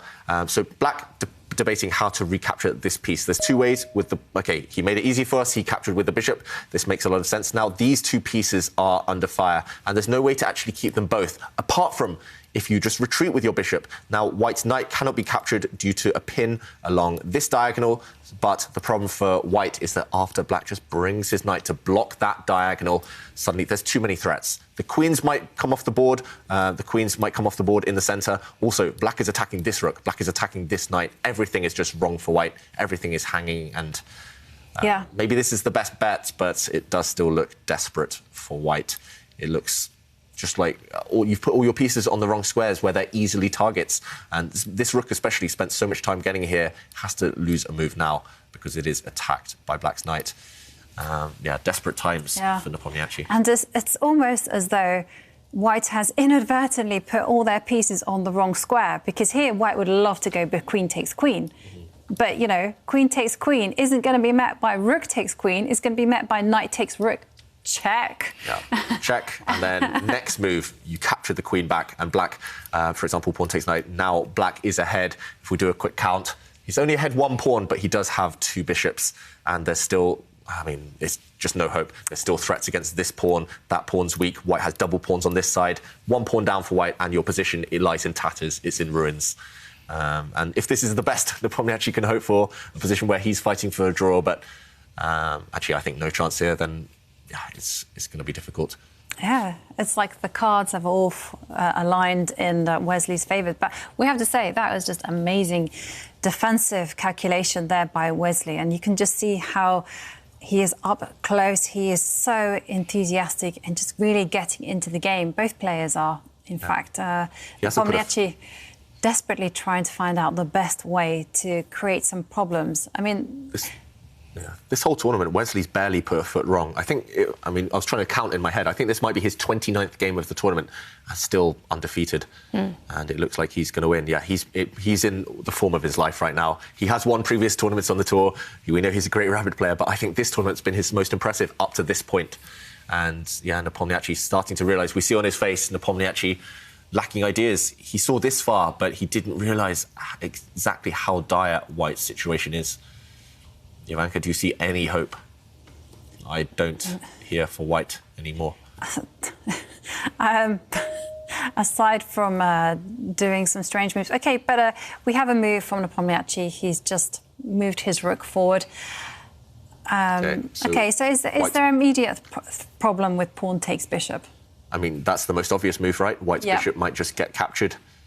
And I think that's the most likely move from Wesley. So there might also be other tempting options. You could push a pawn attacking white's rook right now. The rook that has just moved, you could pick up black's f-pawn, push that forward. OK, Nepomniachtchi, on with his last facial expression, he's laughing now as well, Nepomniachtchi. He knows that he needs a favour. He needs 5 favours from Wesley So in this game. He needs at least a couple of blunders in order to fight back. But whilst the black king is some danger, let's just say. I mean, it's not much, David, but, you know, it doesn't have any pawn cover, so there's always hope. OK, pawn takes bishop on the board, and... the queen will recapture, giving check. Exactly, and there's one big problem. Black knight will block that check if white captures this pawn right now with his queen. That's a ruthless move, David. OK, he doesn't. Instead, he pins the black knight. That's very sensible. That black knight maybe was threatening to jump into the centre of the board, so you pin it first. But, again, plenty of options here for Nepomniachtchi. Personally, I would be tempted to pick up the black queen that is pinned right now, get it out the line of the white rook. Just bring it towards that right side. Yeah. Just cover everything. Yeah, that's a great defensive technique. You know, when your king is even in the hint of a little bit of danger, always have your queen defending her king. It's just good technique because the queen is an amazing defender. She's a great attacker. You would much rather that she would be attacking and being all aggressive. But if push comes to shove and she is needed on the defensive, put her there. So that's the move, actually, that comes very naturally to me as well. I would instinctively do that. I mean, any hope. Any hope for Nepomniachtchi here. Yeah. Like maybe queen takes pawn check, you know. He needs hope. Right, exactly. OK, the black rook comes down the board. That is also a very, very impressive move by Wesley. So this is ruthless. He's being merciless right now. He just defends his central pawn. Now, if white wants to capture that central pawn, and he needs to at some point, that's going to involve a trade of rooks at the very minimum. Actually, I don't think it's possible to even capture black's central pawn right now. And if you can't capture black's middle pawn... I mean, actually, 2 games ago, black had this pawn on this square as well, and it was so powerful, it later was about to become a new queen. And Nepomniachtchi, his attack has completely disappeared. There's no pieces around the black king to initiate that attack. He's material down on the board. If we do a quick count, white has a rook for 2 bishops and a pawn even. So black has an extra pawn and the 2 bishops just for 1 rook. 2 bishops on their own are worth at least 6. There's 3 points each, but together they're worth even more. 2 bishops alone, that's 6 points, plus a pawn, 7, only against a white's rook, worth 5. And there we see white's queen advancing. Black can do anything here. Black can even just take another pawn, I think, on that left side now with his rook. Yeah. Well, it's getting really, really dramatic for Jan Nepomniachtchi. He needs a win in one of these 2 last games, and actually right now it's looking like he will be knocked out, or at least not make it to the final, but to the 3rd place. Final is where he's heading right now, because Wesley So is playing fantastic. He is well on his way to the final. And the 3rd game between Magnus Carlsen and Timur Radjabov has also started. Actually, if Magnus Carlsen wins that game, that one too will be over. He will be in the final. Timur Radjabov, he needs at least a draw, and he has to win one of the 2 final games to take that one to tie breaks. So the drama has started. Yeah. It's so thrilling right now. You know, we have a situation where Nepomniachtchi has gone too hard for the win, and it's now rebounded on him. It's a basic example of when it comes to playing Wesley, do not poke the bear. I mean, now he's just got an overwhelming position. But there are a few pieces, the queen, the rook, and the knight, that are potentially hovering around the black king. So it's not all over. Yeah, Wesley, it reminds me of that phrase. He doesn't always play chess. But when he does, he is a world beater. You say it's not all over, but Wesley So just eliminating all of the white pieces there, trading a bishop for a knight. White's pawns are shattered. Look at this. This is cynical stuff from Wesley So, not taking any risk. Now offering a trade of rooks. He got rid of white's knight. He's going to get rid of one of white's rooks. And the more pieces are traded, the easier it's going to become for black to convert his material advantage. Yeah, but I think that the last 2 moves were very instructive by Wesley. He's just killing the game, because all he needs to do is just remove any potential danger, and that's it. Game over. The far advanced queen's pawn is just going to decide absolutely everything. I don't see... Sometimes the situation is just hopeless, and I really don't see any way for white to carry on. Mouse slips. Lost on time. Yeah. Maybe. Mosquitoes. Maybe if there are some mosquitoes in Minnesota right now. Yeah. Oh, yeah. And imagine that as well. It's coming down to that last game yesterday where he lost with all the mosquitoes just killing him. Yeah. If he had just managed to make a draw in that game yesterday, if yesterday's match was a draw, then he wouldn't have had to press so hard in this game, Nepomniachtchi. The match would still be tied, and anything could still happen. Yeah. But that's why it's so difficult in must-win situations against the best players in the world. Yes, you can throw everything at them, but you might get punished for it. Mm-hmm. And I think this is also a little bit of warning of just going too hard and playing too directly, because we saw that Nepomniachtchi's big mistake was actually pushing the pawn in the centre, just forcing the play. And Wesley now continuing his strategy of trying to trade pieces. He offers the trade of queens this time. If the queens disappear, the black king will never have to worry. That's why Nepomniachtchi steps back with his queen, trying to keep the queens on the board as long as possible. But there's no solace in the endgame as well, because the bishop and the knight are just going to overwhelm the white rook. So, again, what to do? Black could move his knight, maybe attack the white queen. Black could just improve his bishop. Black can move the black queen. Black can do absolutely everything, but what's white to do? I mean, whites can't do anything. I would think about attacking the queen. Mm-hmm. Yep. Black's knight can jump and attack the white queen right now. Yeah, we see it on Nepomniachtchi's face. Yeah, I know. He knows it's coming. He's just staying alive right now, as the BGs would say.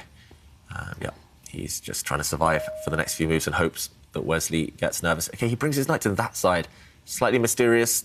It feels like the knight wants to be on the other side of the board, just in case the black king needs a bit of protection. But, OK, the black strong pawn has dropped. Will Wesley be greedy? Will he grab white's pawn at the left corner there? It feels like that pawn won't survive much longer anyway, so maybe you don't need to grab it immediately. But maybe Wesley feels in the mood for food, in the mood for some pawns. Yeah, well, I wondered whether his idea was perhaps to work on the pin that is there against the white rook. Mm-hmm. So maybe I was thinking attack attack the queen. Well, you can take the pawn as well. There's no doubt about that. But I was just trying to find ways to finish the game off immediately. Okay, so the pawn is off the board. The white did sidestep with the king, but now the white queen is under attack, and she has to keep an eye on her rook.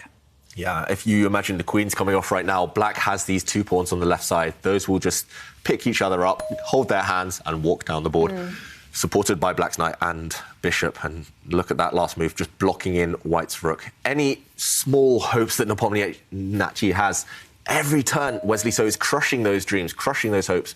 The white rook stepping to an open line. I wouldn't be surprised if the black knight steps back again, maybe blocking that white rook's line, but instead Wesley just pushes his pawns. Why not? There's no threat in the position, so... White's queen too passive, there are no threats against the black king. Yeah, and it's just a rook. I mean, that's just a rook that's going to mobilise itself. And again, not one single threat against the black king. Now there is potentially some ideas of moving the queen 2 squares along the diagonal and trying to magic up some fairy dust, let's say. Yeah, white needs 2 or 3 moves to start attacking Wesley. 3.5 minutes, that should be enough, but there is a chance if he doesn't find a knockout blow, if he doesn't find a way to continue pushing his black pawns, there is a chance if he goes under 1 minute, maybe the nerves will kick in. He's so close to the finishing line right now. Every time I say Wesley So's name, I say so close. But yeah, he's so close to the finishing line, and that's when nerves kick in for any human.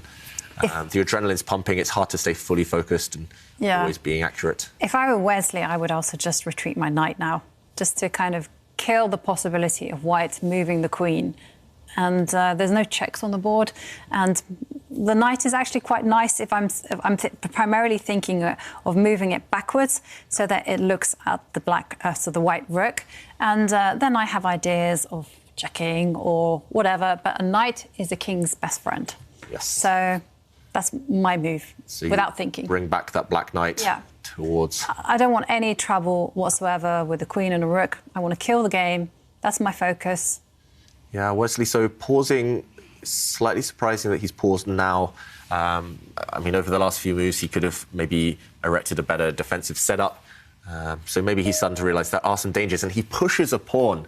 That is ugly. Maybe it's effective, but it is slightly ugly. It does weaken the black king. There's no way to check it yet. If white's rook goes up to check the black king, that square is covered actually by black's bishop. So there's no way to check the black king, but you don't want to touch pawns around your king. That just opens up some holes, opens up some weak squares. He continues pushing that pawn. These top players, they know when to kind of break the rules and take the risks and go against conventional wisdom. Looks strong from Wesley So. It wasn't obvious at all. It didn't seem natural to even touch that pawn, but now he is taking squares away from white's rook. I mean, the bar saying 6.4 advantage for Wesley. So, I mean, is there anything Jan Nepomniachtchi can do at all? No. Yeah. I mean, that's the sad fact of the matter. I mean, he's lost over the board. He does need to mix it up, but the problem is that his rook and queen are not coordinated enough. And just look at Wesley's pieces. You know, the black queen can now jump back if needed to the defense of the king. And it's not just that queen dropping back is actually quite a universal move, because now she threatens to check the white king. And every single piece is like protected. I mean, poor Nepomniachtchi, it's... yeah, the end is nigh. Yeah, where do you even put that white rook? I don't know, David. See a safe square. I mean, you can bring it the whole way to the top of the board, but the black queen will just step back. Exactly. She's going to step back, and she's going to come with some deadly threats of her own. If you step it backwards, that's a miserable move to make when you're trying to hold the position. I mean, I think Nepomniachtchi is not even thinking about winning. It's more about drawing and holding everything, but not going to happen.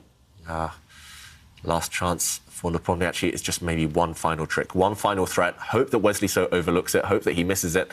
There's no way to create threats yet, though, and that's the main issue. He does bring his rook up to the top of the board. That does look like the most active move. Often in such situations, when you're losing and you know you're losing, you have to scare your opponent, at least, at the minimum. I've been in those situations. I actually once blundered a whole queen in one move. I was just a queen down against a very strong opponent. I just continued to play. I kept playing scary moves, and he wasn't able to finish me off. He kept seeing ghosts. So that's what Nepomniachtchi has to hope for, that Wesley will see some ghosts. If it is a draw, they will play a game 4. And of course, Jan Nepomniachtchi can win that as well and take it to tie breaks. Yep, exactly. So draw here. He needs a few miracles. I'm not sure a miracle would be enough right now, but if Nepomniachtchi gets it, then... I mean, Wesley So is going low on the clock. He is thinking now, maybe overthinking slightly because he knows how close he is. Yeah. He does bring the black queen back as expected as a defender, but... also potentially going towards the white king now. The white king potentially a target. White's queen stepping back, defending the white rook. What do you think, Jovanka? Give check with the black queen, or do you just continue pushing your pawns on the left side? Because there's no threats for white. Both good. Do whatever you like, David.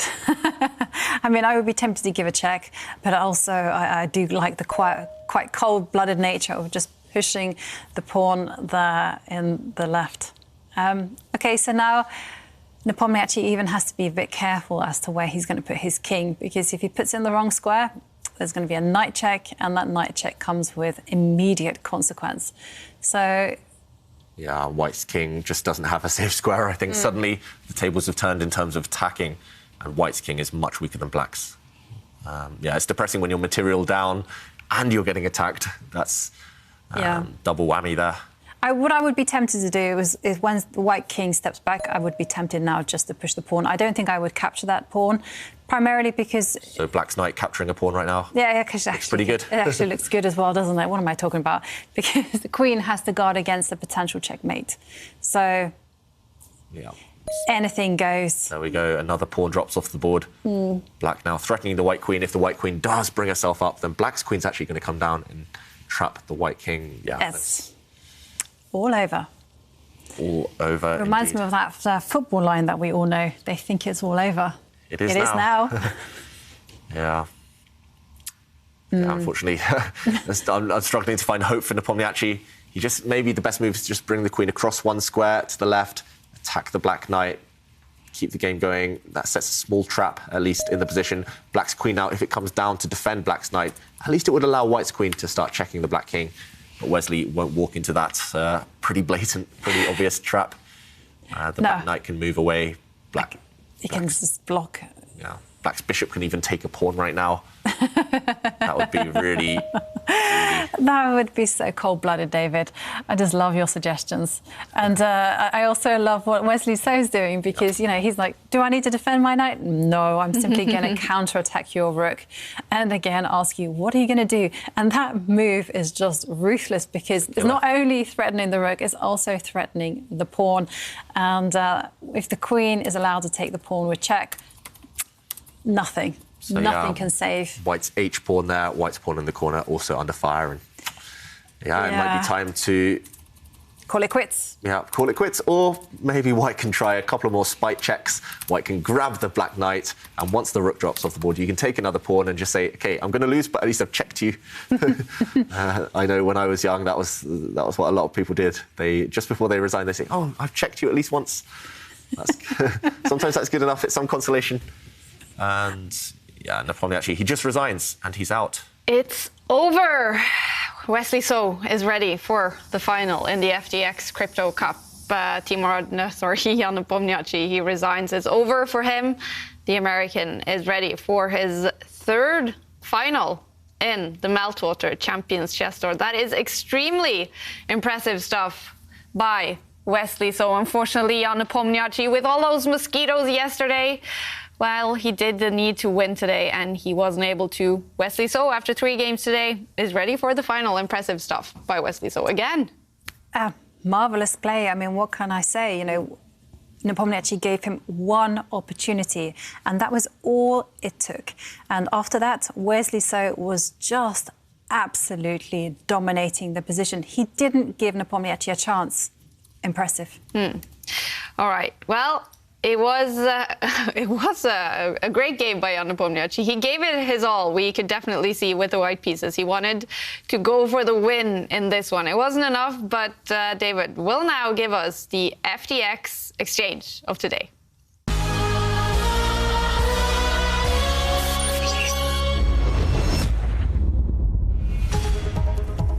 In this critical position, Jan Nepomniachtchi, he didn't find the best continuation. Here, he decided to sacrifice a pawn with white. White's central pawn under attack, maybe he could have just defended it by shifting his queen up one square, keeping an eye on the central pawn. Instead, he pushed forward. Wesley So accepted that gift, the free pawn in the center there. He took it off the board, and after white brought his bishop to the long diagonal, seemingly creating a threat, Wesley So actually just sacrificed what we call the exchange in chess. When you sacrifice the exchange, it means you give up your rook for a bishop or for a knight. And Wesley So sacrificed the exchange by just capturing a pawn in the center, calling Nepomniachtchi's bluff. After bishop takes pawn check, the king just sidestepped, and after bishop takes rook, the bishop recaptured. Here, black temporarily is the exchange down. He is down a rook for a bishop. But the main problem for white is that the rest of his pieces are vulnerable. In this position, a bishop is about to drop off or a knight is about to drop off. And we saw a few moves later, Wesley So did manage to win the white bishop, and he converted his advantage seamlessly, very smoothly, just traded all the pieces off the board, kept the black king safe, and that was enough. Very impressive display by Wesley So. Impressive stuff by Wesley So, ready for the final in the FTX Crypto Cup. This is a major. It's the third major in the tour. If he wins this, he will be automatically qualified for the tour final. But who knows who is going to face? And, well, David, is this Wesley back to, you know, when he was at his strongest earlier in the tour, playing the final in the Opera Euro Rapid and Skilling Open? Yeah, definitely reminds me of November and in February when he won those two tournaments. He beat Magnus in the final, and yeah, I mean he's going to be actually maybe the favourite, even if he faces Magnus in the final this time, because Wesley now 29 games unbeaten, undefeated, very rarely looking in trouble, nearly never blundering. It's looking good for fans of Wesley So. Yeah, definitely. But the question is, who will he face in that final? It's going to be either Magnus Carlsen or Timur Rajabov. We're going to head into game 3 between these two players. If Magnus Carlsen wins this game, he will be in the final once again facing Wesley So. Timur Rajabov needs at least a draw in this one, and then if this is a draw, he needs a win in the final game to take this to tie breaks. Magnus has won one game so far today. And okay, David, what's happening here? Yeah, if we look at the position on the board, first thing I always do in a fresh position is a quick count, take things back to basics. White is one pawn up. On the right side of the board, on the right half of the board, white has an extra pawn, 3 for 2. Black can take a pawn right now with his knight. The black knight can capture white's central pawn, but white's rook also threatening a pawn. Magnus Carlsen as black should, well, I mean, he would love a draw right now. He's on the defensive. He's not out of danger. He definitely has to defend well, but if he defends well, maybe he can make a draw purely because the pawns are starting to disappear. It's clear the world champion, though, he's the one on the defensive. Rajabov has been upping the pressure over the last few moves. Rajabov doing what he needs to do, just asking the world champion to defend a very difficult endgame. What do you think, Ivanka? Winning chances here for Rajabov? Huge winning chances. Everything is speaking in his favour. You know, not only is he material up, that's strike 1 in his favour. He has the better piece combination. Now, this is something we touched upon many times before, but generally speaking, a rook and a bishop works better than a rook and a knight. And this is especially true when the position is open and pawns are on both sides of the board. So I'm thinking really like that about white's position. So I think it's really good chances for winning. I believe so. Yeah, rook and bishop, it's basically, they do the same job as a queen, right? So, yeah, it's hard to deal with rook and bishop combo. And right now, like you say, very open position. Yeah, white, I mean, black has weak pawns. Black's remaining pawns, especially on that right side, those are easy targets. What will Magnus do to try and save this game? The most obvious move to me, there's 2 obvious moves, and both of those are knight moves. Either you take white's pawn in the middle of the board, but personally, I don't like white's rook getting active, white's rook taking black's pawn. That's why Magnus chose the second knight move. He brought his knight to the centre, attacking white's rook, but also defending black's pawn. And now there's a judgment call, that white rook running away from the attack. Ivanka, would you be tempted to take white's bishop off the board? You said that combo, yes. That was the worst thing. Yes, I'm taking it. You're No taking that questions white bishop. asked. Yes. Rook endgames, pure rook endgames, when knights and bishops have all disappeared, those do have a drawish reputation, drawish tendency. And then there are some hopes for black, and the hopes I can see is that when it comes to the king positions, you can see that black's king is actually closer to the action than white's king. And that does give me hope for black to defend the position. So for me, it would be knight takes bishop, done, dusted. Okay, it's on the board. And you can see Magnus. Actually, this is really instructive. He prefers to defend the pawn with his rook just to keep the pawn structure intact. So he doesn't concede any squares whatsoever to the white rook.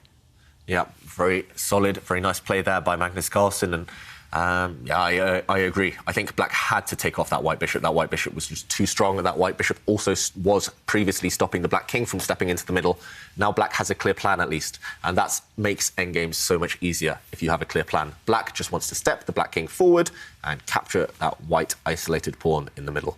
And it's hard to see how to stop that plan. Rajabov tries to attack some undefended pawns. The white rook just eyeing up black's pawn in the corner there. You can defend that. You can maybe ignore it, but you can defend that in two ways. You can advance one of your left pawns forward as black. I'm not sure which one is better, which one's more accurate there. I was tempted to only pick up my, not the corner pawn, but the one next to it. The reason why I don't want to defend that pawn by advancing my corner pawn is because of white's switchback. He will switch back to the original square where the rook came from, and then dance up the board. And while we're waiting for Magnus Carlsen to make his move, we are joined by the first finalist in the FTX Crypto Cup. Congratulations, Wesley. Hi, yeah, thank you. Thanks for your well wishes. Thanks. Yeah, what is it like finally being back in a final? I mean, you've been dominating in the Meltwater Champions Chess Tour in the first few tournaments here. Yeah, I haven't lost any game this tournament yet so far, which is a huge blessing. But yeah, in all fairness, I'd like to apologize to Jan for the match. I mean, I think he pretty much, I think the candidate, he might still be a bit tired from candidates. So I don't think he played his best today. But in all honesty, I think he was putting me in a lot of pressure in a couple of games yesterday. Also today in the first game, I think I was under severe pressure in the middle game. And I think he missed a win at some point. So I was very fortunate. But the third game went surprisingly well for me. I decided to avoid the Nimso Indian because clearly he'll have something prepared. And I went for the second line with the semi-Tarash, which I don't think he was prepared for that because I got a very comfortable position after move 15. And he blundered at some point. Yeah, it was a crazy game, this final one. Well, Wesley, we haven't seen you in the final the last two tournaments. Opera Euro Rapid was the last one. So what is it like being back in there? Oh yeah, I'm very glad and happy to be back in the finals. I mean, I think every player here is tough. So I mean, it doesn't matter quarterfinals, semifinals. You're gonna have to play a strong opponent. But to be in the finals is special, especially this one. I'm hoping for a rematch with Magnus. Yeah. But at the same time, of course, Tamor would be a very tough opponent also. And it's not clear at this point who's going to win their match. It could very well possibly head into a blitz. But yeah, I'm very pleased and hopefully I have enough energy to play the finals. And Wesley, looking forward to that final. You've in the past you've mentioned that you don't see yourself as the favourite, but surely you must be the favourite, no matter whether it's Rajabov or Carlsen, because you've been undefeated this tournament throughout the tour. You've been fantastic. You've beaten Magnus in 2 finals. How would you evaluate your chances? Are you the big favourite in that one? Yeah, no, I think Magnus is the favourite in any match still. He's not showing any signs of slowing down at this point in his career, so he's still the favorite any match. But again, as usual, I hope to put a good fight and put up some entertainment. And it's hard to say, but any match with Magnus is a big honor already and a good learning experience. And I'm curious today, what were your chess preparations like? Because today you knew that Nepomniachtchi would be coming at you like a madman. So how did you prepare for that? Well, I had a lot of sleep, 10 hours of sleep, first of all. I was solving some positions yesterday and also earlier this morning, just trying to stay sharp, just solving some difficult positions. Also, I did some opening preparation before the tournament. In fact, the semi-Tarrasch in the last game was one of my prepared lines with the black pieces. And I mean, I thought that Ian would go for d4 at some point. I mean, I thought there's a 60% chance he would play 1e4 and another 30% chance to play 1d4. And yeah, it went well. So basically, just prepare a little bit in the opening and then try to stay sharp. Finally, Wesley, I'm curious. This might be a stupid question, but I'm noticing the boxes behind you. Are those moving boxes? Yeah, those are Apple boxes. Well, we moved recently to a different place in Minnesota. So we've been living this house for 2 years, and also my sister and my mother has an online store, so they kind of need online boxes to put or Apple boxes to put their stuff. But cool. Yeah, it's for the camera, really. It's for the second device, but it proved to be very handy. And yeah, when we moved 2 years ago, we had like 200 Apple boxes. Wow! So it's apples, Galaxy apples. Yeah, I should probably move it. But, no, they're nice. And Wesley, yeah, very convenient. You can put a chessboard in there, or a book, or a second camera. And those apples, they're Galaxy apples. And our quiz of the day is a question: which chess player would you take with you to the moon? Yeah. You choose. Yeah. I saw it on Twitter this morning, and I saw very funny. One of the answers was Anish Giri and Magnus, and leave them there. So that's what you would do. Good idea. Well, yeah. I mean, which chess player am I going to take to the moon? Yeah, probably Magnus. Yeah, and leave him there. That way, the fight for second place or the fight for world championship is pretty much open. Yeah. Very good answer, Wesley. Now, thanks for joining us, and we wish you the best of luck in the final tomorrow. It's going to be exciting. Yeah. Thank you. Thank you so much. Thanks for joining us. Wesley, so a very clever answer there, taking Magnus Carlsen to the moon and leaving the world champion there. So he's not going to be such a tough opponent. But is it likely that Magnus now will be the opponent for Wesley in the final here? Radjabov, he's got something to say about that, and he is trying to fight for the win here. Right now, White is still 1 pawn up, and look how active White's king is. Magnus, with his last move, trying to attack some of White's pawns, but yeah, this is very difficult to defend for Magnus Carlsen. If anyone can defend it, it is him, but right now, it does look like White's active king, combined with his extra pawn on the right side, gives great winning chances. What do you think here, Jovanka? Can he hold it? It's not going to be easy. It's not going to be easy, but there is one thing that I'm a little bit concerned about. You know, sometimes in rook and pawn endings, you're given a choice, active king or active rook. And you should almost always choose active rook. And it's just... So you think White's rook is not active enough right now? Exactly. I mean, yes, the king looks beautiful. It looks really beautiful. When do you see a king like that? But you can see that Magnus is causing a lot of mischief with his active rook. You know, he's attacking pawns. The rook is a lot more flexible, a lot faster piece than the king. Well, Timur now with 30 seconds to go on the clock. I just noticed. Is this hard to play with that little time on the clock? Yeah. Magnus, he will set tricks, he will set traps. He knows exactly what type of rook endgames will be holdable, will be defensible. So in that situation, Magnus has maybe the upper hand. It's a big handicap now, having 10 seconds on the clock when you need to create winning chances. White's king now stepping back, running all the way back to protect its own pawns. That White king, expect to see it go towards the left, retreat to the left to keep its pawns intact. And suddenly the White king is no longer active. The White rook does take a few moves to get active itself. So yeah, maybe the clock situation is going to prove a big hurdle for Radjabov to overcome, as well as, of course, Magnus's defences. Yeah. It's a very complicated ending. I mean, most rook and pawn endings are. And you can see the white king has taken itself on a bit of a journey. You know, it did look like it was going to step forward and take pole position. But, OK, that's not been possible, and all because of Magnus's active rook. I think he's found the best winning attempt, at least the best winning plan. Yeah. Because White's king had to keep its pawn safe and it had to run away from the checks. Now White's rook is simply threatening to go up 2 squares and start attacking Black's pawns on the left side, which are defenceless. Yes. Those pawns, easy targets.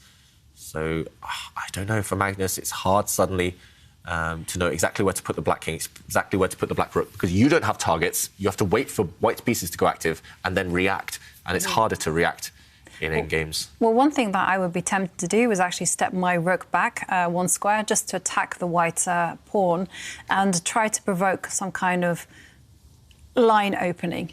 So that when the rook does come, it can potentially attack the white king and give some checks. So I just want some provocation moves. OK, so White does have one undefended pawn right now.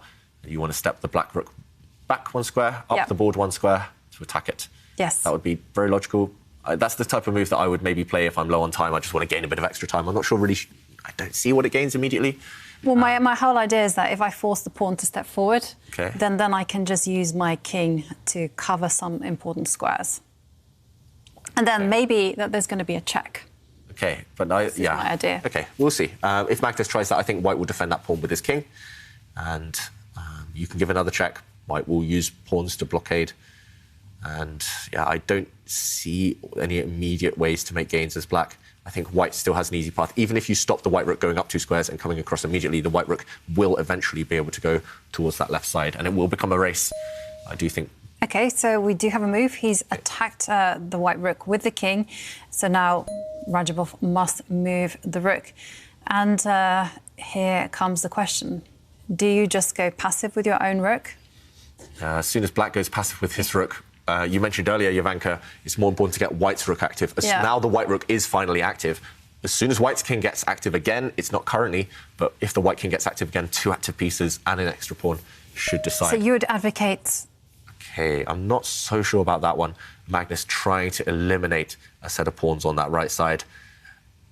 Yeah, I interesting. mean, that's very brave. If he can trade a set of pawns, then that would help Magnus in general. But now going up the board, now he's eyeing up 2 pawns. So currently 2 pawns down, temporarily 2 pawns down for Black. But he's going to win one of them back. Which one does Radjabov give back? Does he allow you to take the corner pawn, or does he allow you to take the pawn on the right?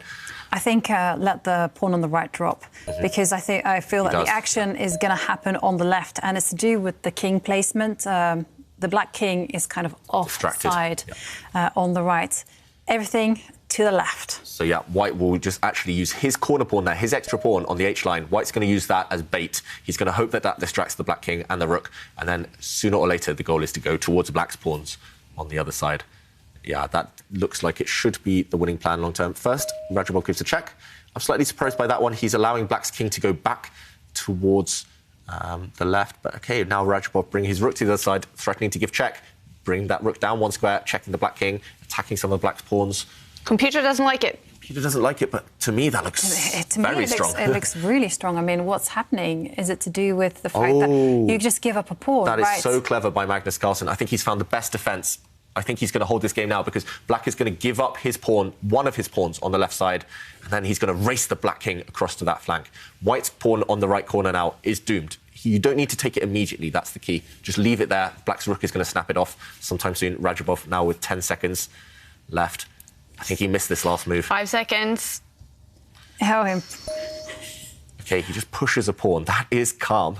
Now it's time for Black's king to race over to that side. And is doing that. I mean, that is such an impressive defensive resource that Magnus has just found.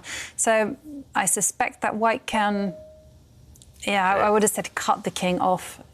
But it wasn't really doing too much if you cut the king.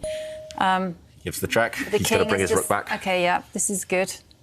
OK, so Radjabov, he didn't have time to go and win one of Black's pawns because actually Black's king would have gone across. 2 versus 1 on just one same side is a dead draw. So White needed, if he wanted to win both of Black's pawns on their left side, but there just wasn't time to win both of them. That's why he's gone back to the defence of his other pawn. But now... Yeah, the king's kind of come forward. No, it's not enough. Yeah, the problem is Black's rook is active, attacking White's pawn and controlling the other side. White's rook purely passive, defending a pawn. Look at Rajabov's face. He knows he's blown it. He let the win slip.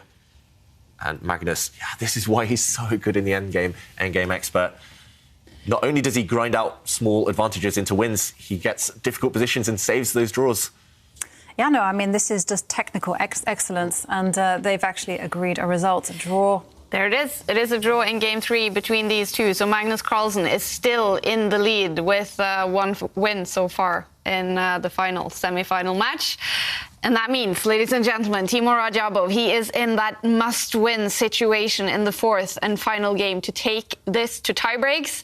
Magnus Carlsen will have the white pieces, and he only needs a draw to be in the final. So, wow. What a situation for Timur Rajabov, but he made it yesterday. He did it, but he did it with the white pieces, so we'll see what's going to happen. Yeah. All right. Well, it was an interesting game. Timur Rajabov did have big chances, and David will now give us the analysis of this game. And this one is the learning point given to you by Lisoveta.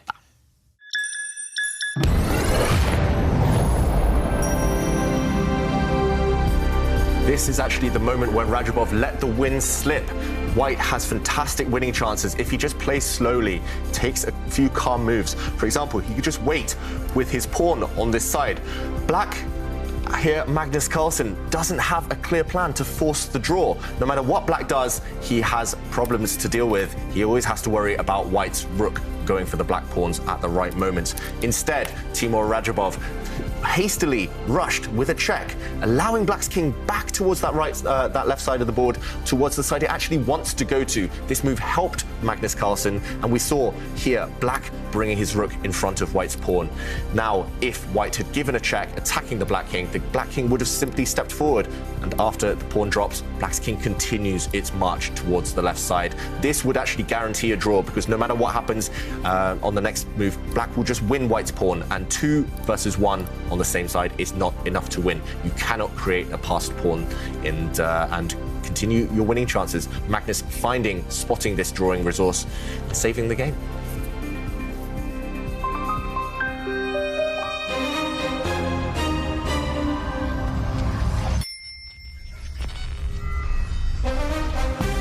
The fourth and final game in the semi-finals between Magnus Carlsen and Timur Rajabov. The world champion with a draw or a win will be in the final.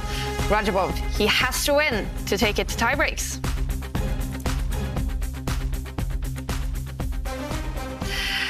We're now going to show you the next episode in Simon Williams' series on chess engines, and so far it's been kind of depressing, and the computer's just always beating the human beings. It's not going good for the human species. But finally today we will show you a little bit of a lighter episode. This is the last time a human being, a chess player, a grandmaster, was able to beat a computer.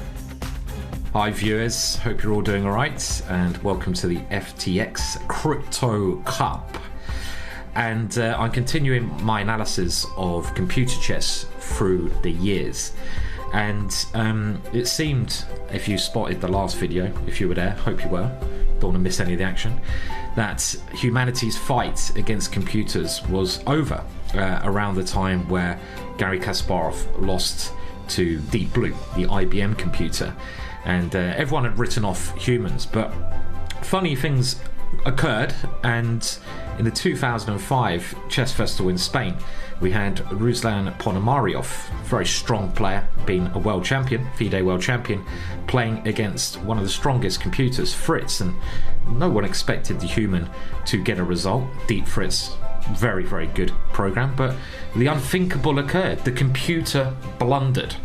Now, blundering is a very human thing to do, very human emotion, a very human in life, not just in chess. And this is why this struggle against computers does reflect itself in humanity and what's going out away from the chessboard as well.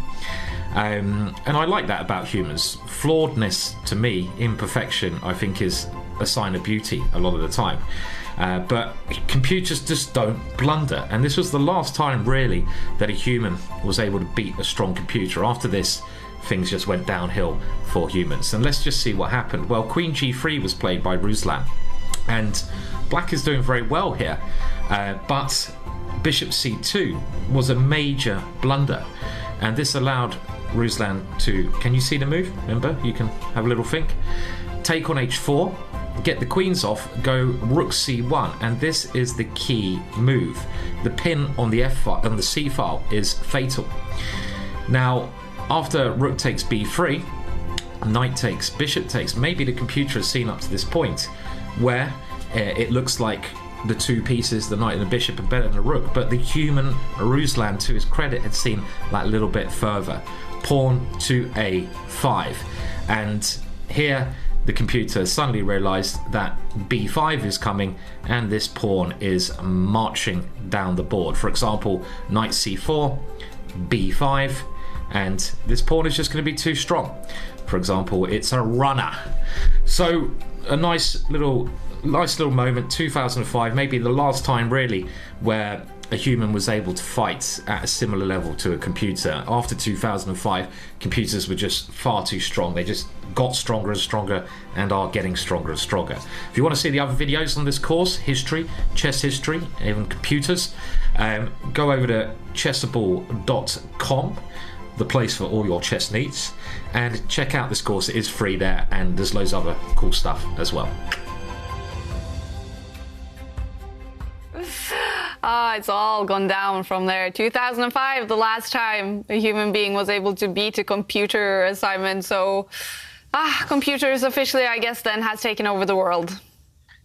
Yeah, I think so. I saw you introduce that and say, oh, this is a bit of positive news for humanity, but it was actually the last time that a human, as you mentioned, did beat a computer. It was all downhill after that, and computers have basically taken over. But if we can't beat them, we got to learn to live with them, I guess, and that's what the professionals do nowadays. Yeah, use them. And I just noticed like the names. So we had Deep Blue, we had Deep Thought. Yesterday we had Deep Fritz against Krumnik, and here only Fritz.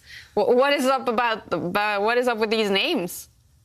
Yeah, I mean, I suppose if anyone out there is a kid on the way, as long as they call it like Deep Ginger or Deep, I know, Deep David or Deep Yavanka, they're going to be onto a winner, right? Yeah, so, right. There's a little tip there, I think. So, yeah. It's like those Sith Lords, Darth Vader, Darth Sidious. Yeah, right. Deep. Yeah. I like that one. Deep Ginger GM. Maybe you should start a computer company, Chess Engine, Simon. Yeah, it might be a bit more wild and maybe defeatable compared to some of the ones on the market, but yeah, not a bad idea. All right. Well, Simon, of course, I bet the players are using the computers today, checking openings and stuff like that. I mean, Timur Rajabov definitely will be doing that now, trying to expect what Magnus comes with the white pieces in the last one. What do you think of this last game when it's must win for Timur with black pieces? I mean, it's going to be very tough. I can't honestly remember the last time that Magnus in this position, so a position where he only needs to get a draw with the advantage of the white pieces, which is, I suppose, like having the serve in tennis, has gone on to lose. So, you know, I feel that Timur's chance was in that last game, in the ending, which you brilliantly went through a couple of moments ago. It's also a bit depressing when you've just thrown away a win and you've got to go back and try all over again. I mean, how many times can you do that? So Magnus, big favourite, but of course, anything can happen. And Timur's been extremely impressive throughout all the tours. Yeah. Simon, the other finalist who has been confirmed now, Wesley So, what do you make of his play so far, undefeated in the tournament? Yeah, he's pretty decent, I guess. No, he's really good. I mean, he's the guy who's probably over all the tours, not just this individual one, has impressed me the most. I mean, we got to remind ourselves that he's won, I think, 2 of them, and didn't he beat Magnus Carlsen in the head-to-head match in both of those tours? Yep. So anyone who can beat Magnus in two head-to-heads is pretty impressive. And how humble was he earlier when I think you asked him, "Are you favourite against Magnus because you beat him 2 times before?" And he simply answered, no one is favourite against Magnus. And it just seems like a very humble and nice top grandmaster. Yeah, well, if Magnus makes this, he's definitely going to hope for that 3-time lucky. I mean, Simon, who would you put as a favorite if it is Magnus versus So in the final? It's really tough to call. I mean, I don't really ever want to bet against Magnus being the world champion, but I'd have to look at the odds. I mean, if it was just even bet, I'd probably go for Magnus because he's got to win one against Wesley at some point. If he loses the third one in a row, that's kind of unheard of for a world champion. So I'm going to say Magnus, but I'm not so confident. Yeah, I can hear that. So, yeah. Well, Wesley, actually, he also had a very funny answer when we asked him about the quiz of the day. Which chess player would he take to the moon? And he said he would take Magnus and just leave him there. And we asked David the same question. He wanted to take you, Simon, to the moon. Just have a good time. I feel the love has been one way so far. I'm giving some back now. Lovely. That sounds like a Frank Sinatra song, doesn't it? To the moon. Yeah. Oh, yeah. Yes. Anyway, that'd be lovely, David. Yeah. I'd look forward to that. Thank you. But of course, we want to ask you right back then, Simon. I mean, if you could take any player, any chess player to the moon, who would you take? Well, apart from David, who I have to say now, but of course it'd be lovely to take David. I don't know. I mean, I don't really like flying, so I need someone to, maybe keep my attention and tell me some good stories. So I'm thinking maybe Yasser Serouan, who's a famous grandmaster from America. He's got loads of great stories. He's done a couple of courses for Chessable, and when I've commentated him before, and he just comes up with story upon story. So someone just to tell me lots of stories so I can sort of sleep on the way up there could be a good call, I think. So maybe Yasser. I think.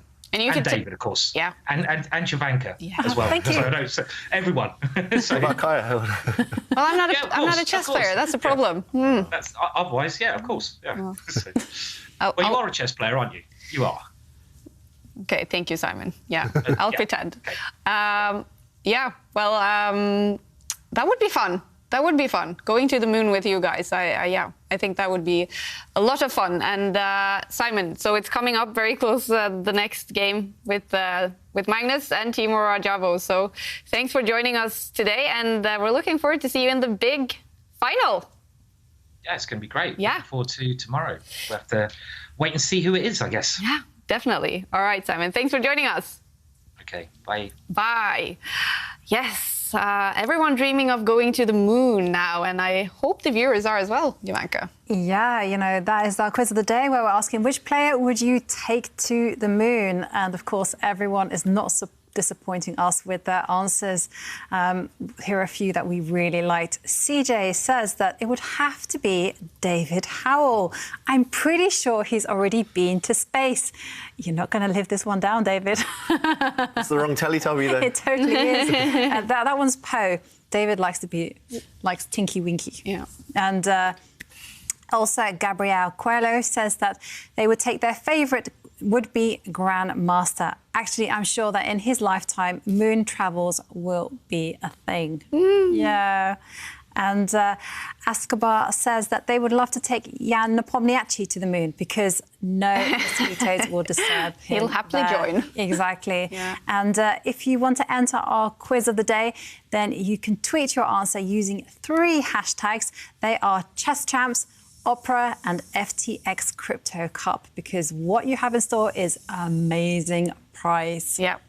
And another thing that is amazing is cryptocurrencies and Bitcoin. This is the FTX Crypto Cup. So we have teamed up with crypto, and it is also a major $220,000 in the prize fund. And in addition to that, $100,000 worth of Bitcoin. We started out last Monday, and we're going to follow the rate all the way up until the final day in 2 days on Monday. But it's falling. I mean, it's had some few good days, but $75,000 now. So the players won't be happy to take a look at this, I guess. Yeah, I mean, but the great news is that with the Bitcoin currency is that, of course, it will fluctuate. And if they choose to hold on to the Bitcoin afterwards, it could go up. All right.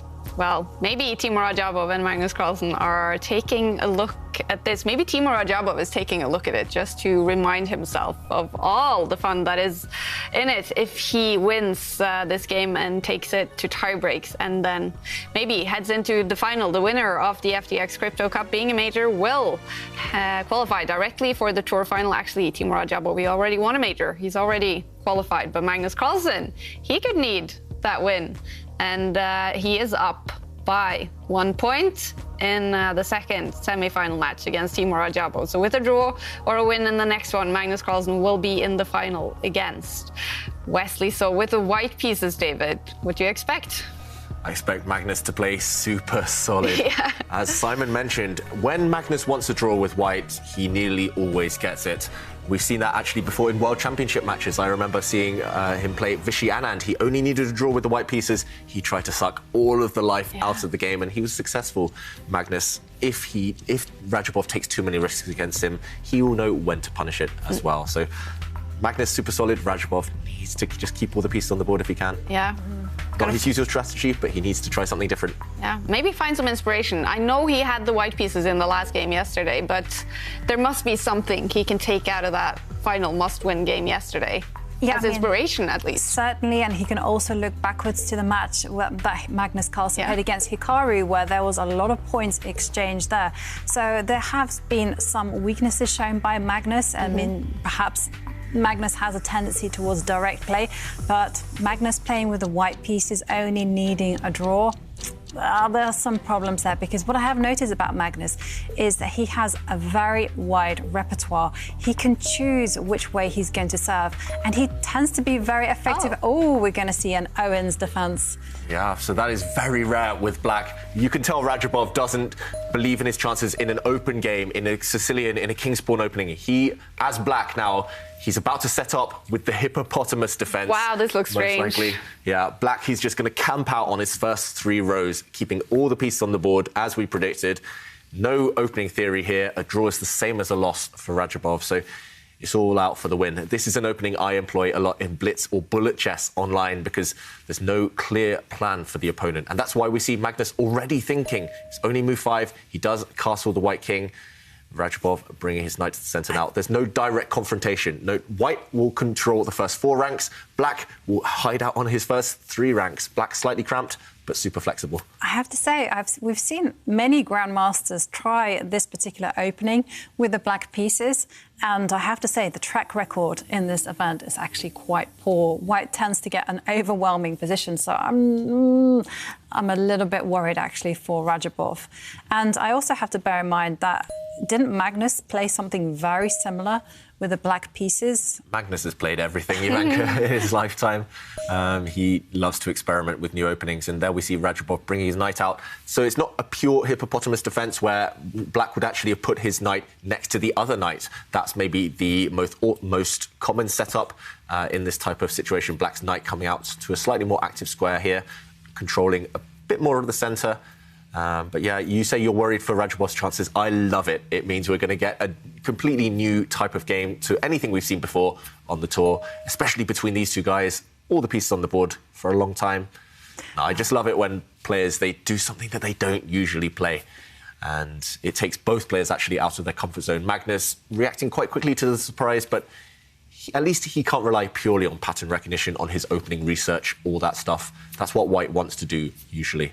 And I'm just afraid, David. I mean, I just think that Magnus is a natural, what I have a word for this, I call them space monsters. So space monsters are people who just like to occupy the centre and just steamroller forward with their pawns. And Magnus loves this type of chess, and I just don't think an opening like this is going to disturb him that much. Magnus loves this type of chess, but I completely disagree. I think that anything else Radjabov would have tried, if he played any opening he's played in the past, I think Magnus would easily have neutralised that.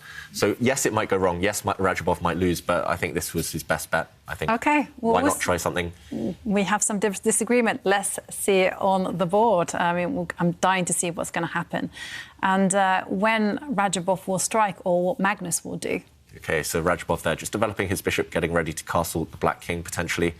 Yeah, I would have loved to see the pure hippopotamus defense with black putting both bishops, calling fianchettos, both bishops on the longest possible diagonals. I think that would have been maybe one way to unsettle Magnus, but Radjabov, yeah, he's just playing a different setup. And now white, look how Magnus loves to rely on his pattern recognition. This knight maneuver for white, retreating the knight, later bringing the knight out to a more active square, that comes up in the Italian game, in the Spanish opening. Magnus borrowing ideas from other openings to use here. And that's one good tip for everyone, I think. Everyone at home, I use this myself. Sometimes we are met with an opening we've never seen before. We can't study everything. Chess is too infinite. Chess is too vast. So if we're met with a kind of new situation, just look for similarities with other openings. Here, white has a free hand to develop however he wants. Magnus borrowing ideas from another opening he knows extremely well, another opening he's an expert in, and he's using that maneuver here, and it's going to be quite effective. Yeah. Black castling, I expect to see Magnus very quickly bring his knight out to that square, the two white knights keeping the white king nice and safe.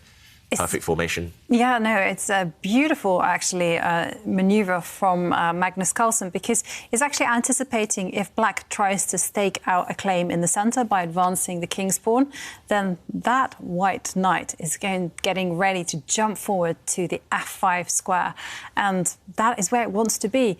And so then he's also anticipated what's going to happen if black picks up the pawn next to the knight, the c pawn, and pushes it 2 squares forward. And he's like, well, if that's going to happen, I'm simply going to push my pawn and meet that. So he's really cleverly saying to Radjabov, how are you going to play with your lack of space? Yeah, and actually, I just trawling through my memory banks, I do remember just randomly tuning in to Chess24 Twitch. And Chess24, they put on these great Banter Blitz sessions. I remember Radjabov playing a Banter Blitz game against a very strong player, and he used this setup as black. So not the full hedgehog, but this exact setup as black, pushing the central pawn. So Radjabov, he has experience here, and now the position is kind of transposed into more of a Philidor defence. So black, very solid for now. Still slightly passive, slightly misplaced pieces for black, getting in the way of each other. But I've seen Radjabov have some small success with this setup. Let's see what Magnus comes up with next. The reason I like it is just that there's no trades, there's no exchanges, there's maximum tension. Radjabov would never choose this in a classical game, in a long game where Magnus has 2 hours to try and beat him, but in a rapid game, I think it's a great practical try. Okay. At least. From experience, I think even top grandmasters, they don't like this type of tension when they only need a draw. Yeah. And there we go, Magnus just developing his bishop. But I have to say, I really do admire Magnus's setup. I think it's so clever because black is playing all about, you know, provocation. He wants to provoke white to go forward, and instead Magnus has just optimized his piece development so that the standoff still continues in the center. He's like, I'm not going to push a pawn forward. I'm going to keep on asking you, what are you going to do? And finally, a pawn does actually push forward. But if you notice, there's nothing to disturb the central tension. He's just expanding slowly on the wings. And again, asking the question to Radjabov, how are you going to connect the rooks? How are you going to complete development? What is your plan? Yeah, what is black's plan indeed? And that's why Radjabov has started to think on this turn. I wouldn't be surprised to see him maybe push a pawn in front of the black king, just create a square for black's dark square bishop to come out to. Yeah, and there we have it. And that's a nice move. And whenever I see that move on the board, I always think of you, David, because I think that pawn is Radjabov instead next time. No, but I've noticed that, you know, you really like to use your pawns to control the squares available to a knight.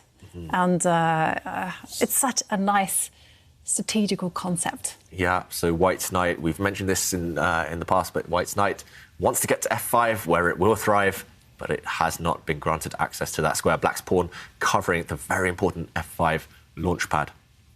And now the onus is back on Carlsen, how to improve his pieces. The only reason I liked Radjabov's opening choice earlier, but maybe the last few moves, I don't like Radjabov's decisions so much, and that's because the play has transposed in towards a different type of opening. It's more of a king's pawn opening now, and yeah, openings, they often transpose to each other. You can play lots of different moves, you can play them in different orders, though. And with Radjabov's opening setup, he hasn't been able to confuse Magnus Carlsen yet. Magnus has gone back to patterns he knows very well, and And yeah, no way to disturb that yet. With White's last move, he has lined up his queen.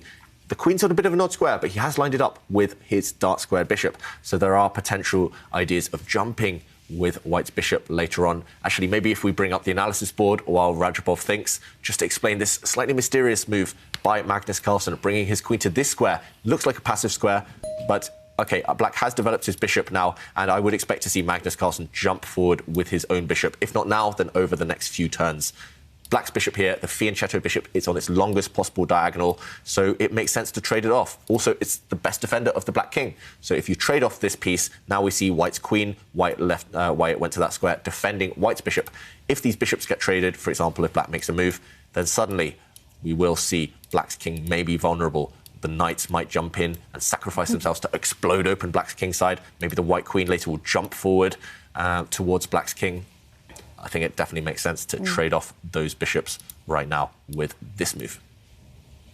Yeah. All right. Well, you said it, Jovanka. For Timur Radjabov in this game, it would be all about not trading those pieces, keeping the tension. And after 15 moves, still all pieces on the board. All pieces are on the board. I mean, the reason I'm not a big fan of Timur's position is just because I feel like his pieces are just lacking the space.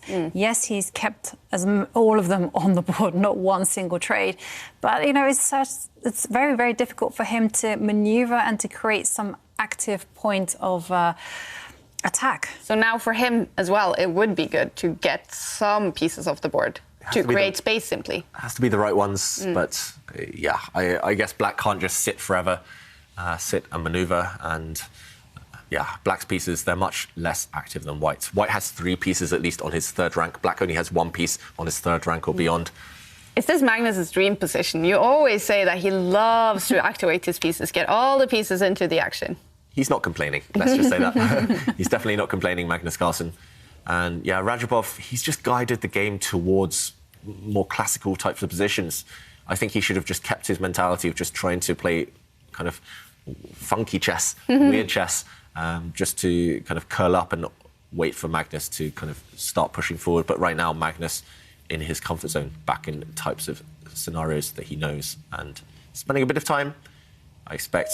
OK, he pushes a pawn first, so slightly strange to move the queen across and then not fulfill that idea by bringing the bishop out to that right side, but maybe he's saving that up for later. We do see White trying to trade a set of pawns, Black blocking up that left side.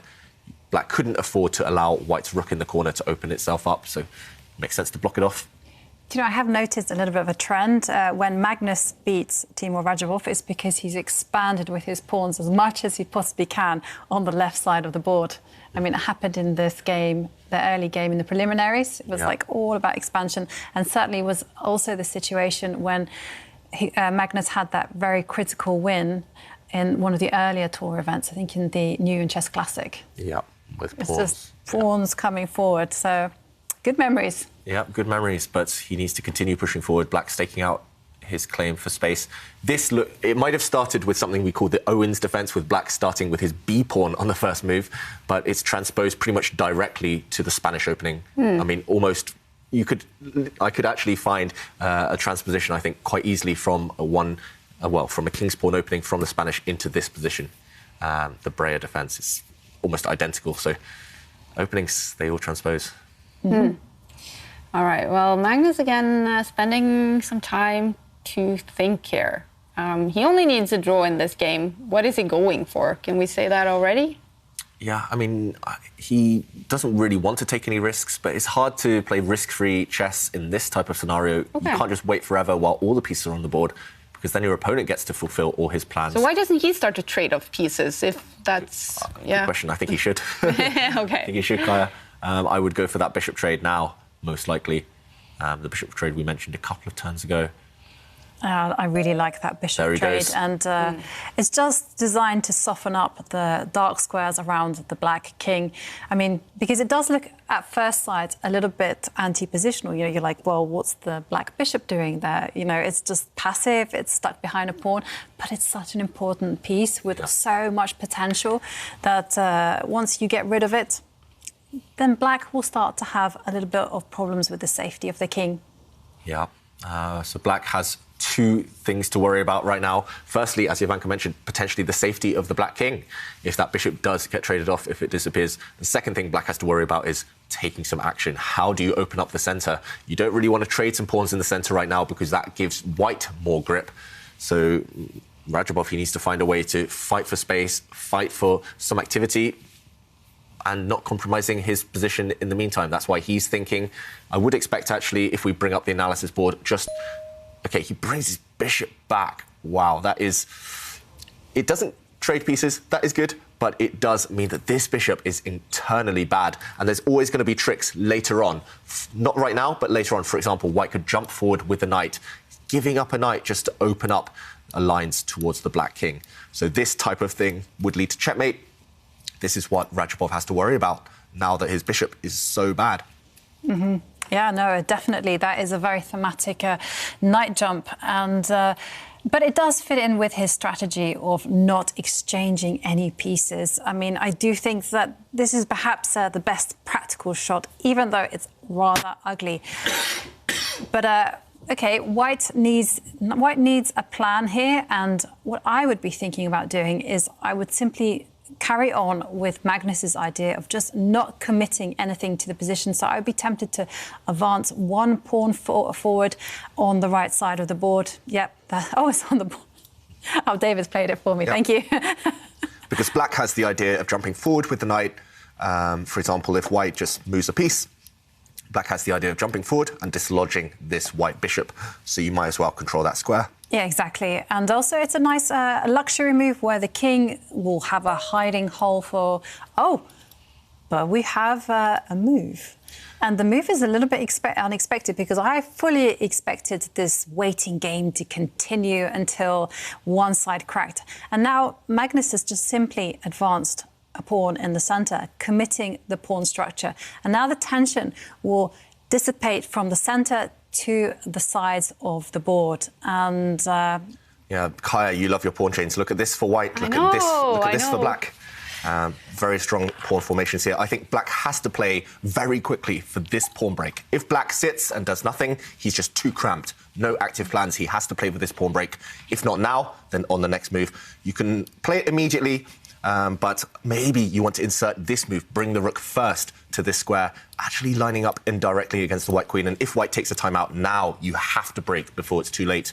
And if things open up, maybe then you would get chances against some of white's pawns. And also then, once you've removed the head of white's pawn chain, you can break forward yourself in the centre with black. So the current position, I expect to see either this move for black breaking out immediately, or you prepare it first by bringing the rook to the side.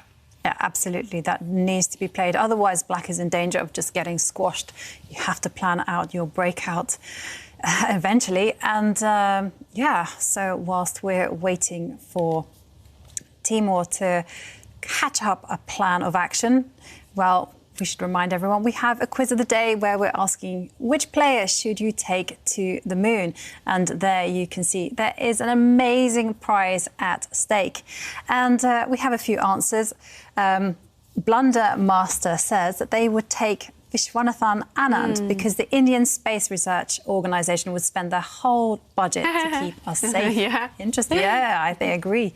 Isaiah Elias says that he would take, myself and Magnus Carlsen. Ooh. I'm smooth and he's a genius. I totally agree. Yeah, that would be a fun ride. It's definitely going to be fun. I look forward to it if it ever happens. And Abel says that they would take David because we could pass the time by analysing all of Magnus's chess games. Too late. I've already analysed all of them. Yeah. Repetition, David. We know that's very good for chess players. True. Definitely. Yep. Absolutely. And we do have a move from Radjabov. Computer doesn't like it. Yeah, I'm surprised he's pushed his pawn so early. And also, I'm surprised he's pushed his pawn 2 squares. I expected that pawn to step forward 1 square to undermine white's central pawn. But with this pawn pushing it 2 squares, I don't really see what black's threat is. There's no immediate idea. You're not opening up the centre, which you need to do at some point for black. Yeah, very strange by Timur Radjabov. I think that's a strategic mistake, simply. Mm-hmm.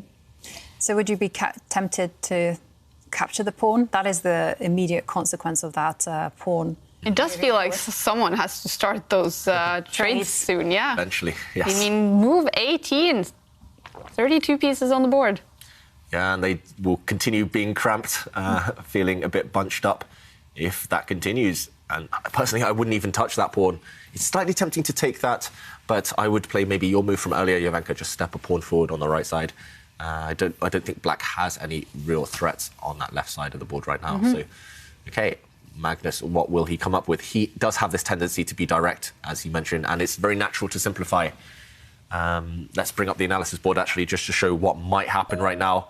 Okay, he follows my idea. He just pushes this pawn forward one square. Jovanka, I think you wanted to capture this pawn en passant because it has just moved twice on its first go. And we do know that if you have a pawn on your 5th rank, if your opponent moves 2 pawns to try and bypass it, you can actually capture as if it just moved once. And this would have been fine as well. Maybe White could push forward on the left. But Magnus, he switched the play to the other side. Look at this pawn structure, Kaya.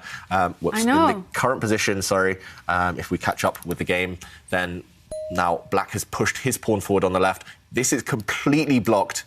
I mean, I'm trying to find an analogy for this one, but this is completely blocked on this side. The centre also completely blocked. And players all going to be about this right side of the board now, who can manoeuvre better on this side. Black retreating his knight. The queen stepping forward. It's just completely blocked right now. All pieces still on the board.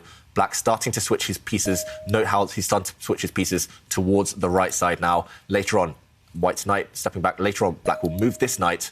He's training the bishops first. He's going to move this knight later, for example, if the rook moves. And later on, it needs a lot of preparation, but he's going to try and break with this one eventually. I expect to see 20 moves of manoeuvring first.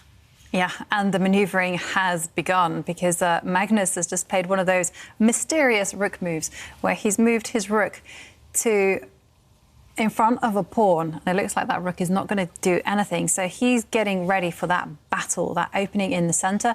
And so he's getting ready to push this pawn 2 squares forward and just to release the rook. And before he would do that, I agree, David, I think we're going to see a lot more manoeuvring. Okay, we're going to see the trade of bishops, and the king tucks itself away in the corner. I would be tempted to carry on building. I wouldn't be tempted to do something immediate now. I would be move my rook towards the centre, get ready for the big action. Look at Magnus's expression, though. He's surprised by that last move. He was maybe tempted to push forward. Okay, he does retreat his queen. That queen retreat was about to happen anyway. Black was about to just retreat his knight next to the black king and kick that queen away. So Magnus preempts that attack on his queen, steps her back. Magnus, he's getting ready to maybe throw his F pawn up the board. So to create some tension in the centre, maybe finally open up some lines. I should say, though, 23 moves, the last turn, we did see that trade of bishops. Finally, some pieces have cleared off. They have been hoovered off the board. Yeah, I was going to say we have to see some intelligent thinking from Radjabov because he has to prepare for that pawn break. And the only move that I could see was actually retreating the knight. And so the point is that when White does advance with the pawn, well, after pawn takes pawn, the black knight now has a square in the centre just to hold the position together. Still looking incredibly shaky, actually. Yeah, so the move... White goes for it immediately. I was about to say this is the move we're looking for from Magnus. If not now, then at least very soon. And he goes for it immediately. He doesn't hang around. The pawns do get traded off. Black about to install a knight in the middle. Yeah, and now I suspect that White will just... Well, Magnus likes to use every single piece on the board, and so the rook... OK, he's not taking my advice. I was like, pick up that rook that's not working and move it on the open line. But instead... he'll use that idea shortly. Yes. First, he tries to undermine the black knight in the middle of the board. That black knight in the centre, that holds everything together. If you look at all of Black's other pieces, they're all on the top row, all passive, undeveloped, not doing anything. So it makes sense. Remove your opponent's best piece. Try and trade it off. I expect to see Radjabov, if it's possible, there might be some drawbacks, but he has to try and support that knight in the middle of the board. We might see a trade of knights, but Black would just replace his strong knight with the other one. And now maybe it's time, like you say, to bring White's rook in the corner into the action. Yeah. First, OK, I was about to say first maybe White could centralise his knight, but no, he does bring his rook into the fray. And, OK, trade of knights. Black's going to install a second knight into the middle of the board, if possible. now you have a choice, actually. I was going to say I was going to retreat my rook in order to liberate the diagonal for the queen to start looking at the black king. And I just love Magnus's play. From the opening, from his strategical approach, the way he positioned his pieces, it almost looked like, dare I say it, a refutation of Rajabov's setup, or is that too harsh?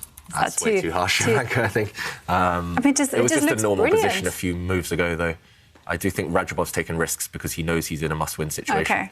And I think actually white now still has to be accurate. If you move that rook back, then maybe the black queen will join the action. So I think you need to bring your rook up the board to block off that black queen.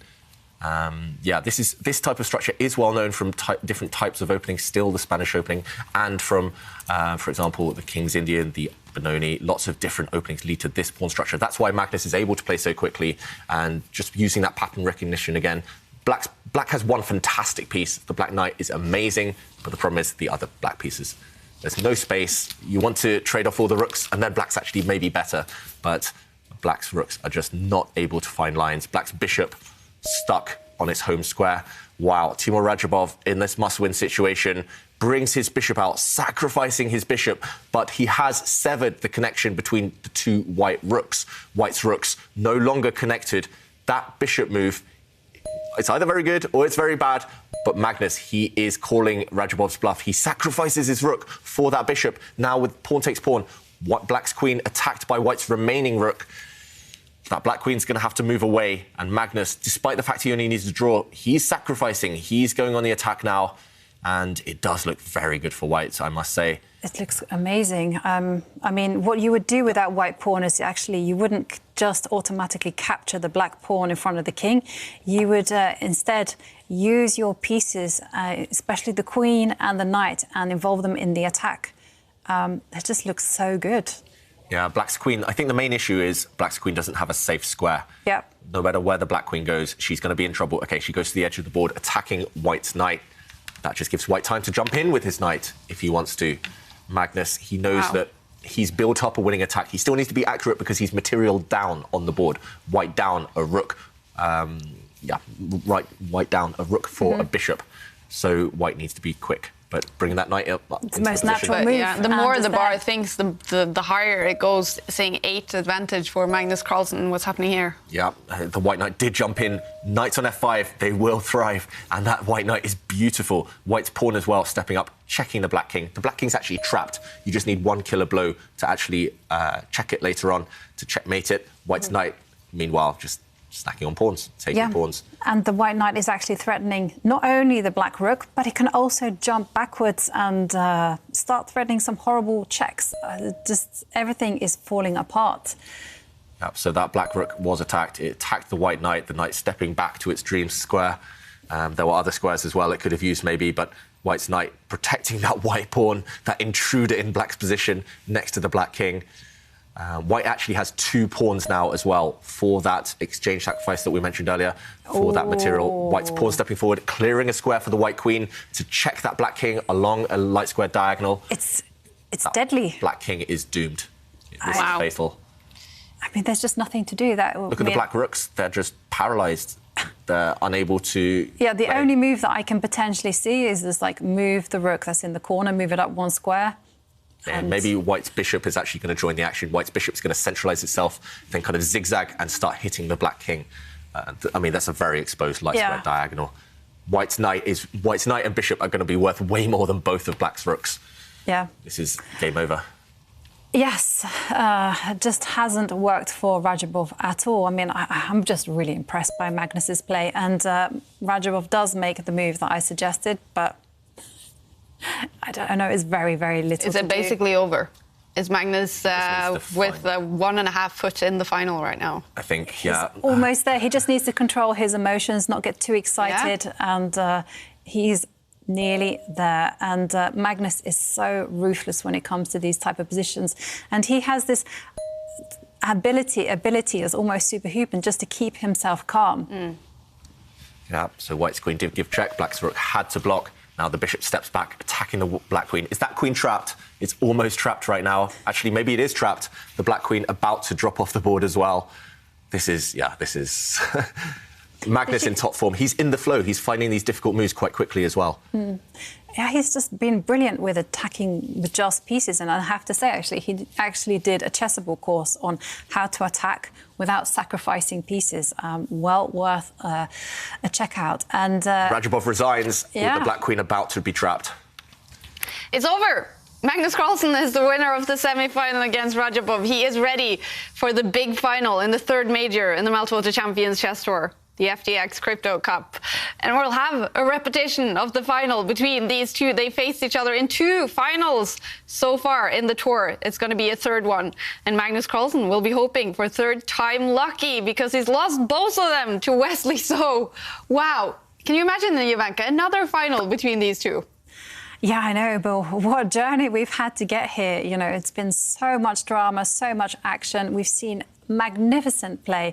And I take my hat off to Magnus. He put on a powerful performance there in that game that we just saw. Yeah. And he has a well-worth spot in the final. Yeah, David, it was a must-win situation for Timur in this last game. So he did come up with something very risky, but take us through this game that Magnus eventually won. Yeah, very smooth performance by Magnus Carlsen, very nicely controlled as well, not taking too many risks and punishing Radjabov when the time came. Radjabov had to try something new. It didn't quite work, and this was actually the moment Magnus turned it in his favour. In this position, White's rook is attacked from the Black Knight. He stepped it forward, an important move, allowing Black to actually trap this rook. But suddenly, after sacrificing the rook for just a bishop, we saw White create this deadly attack. Now, pawn takes pawn, opening up an attack against Black's queen. And as we did see, the knight jumping forward to start attacking, the pawn as well jumping forward to attack the Black king. And this led to the end. Magnus Carlsen, he built up this winning attack and very coolly finished it off. And he's ready. Magnus Carlsen, ready for the final in the FTX Crypto Cup. Congratulations, Magnus. Thank you.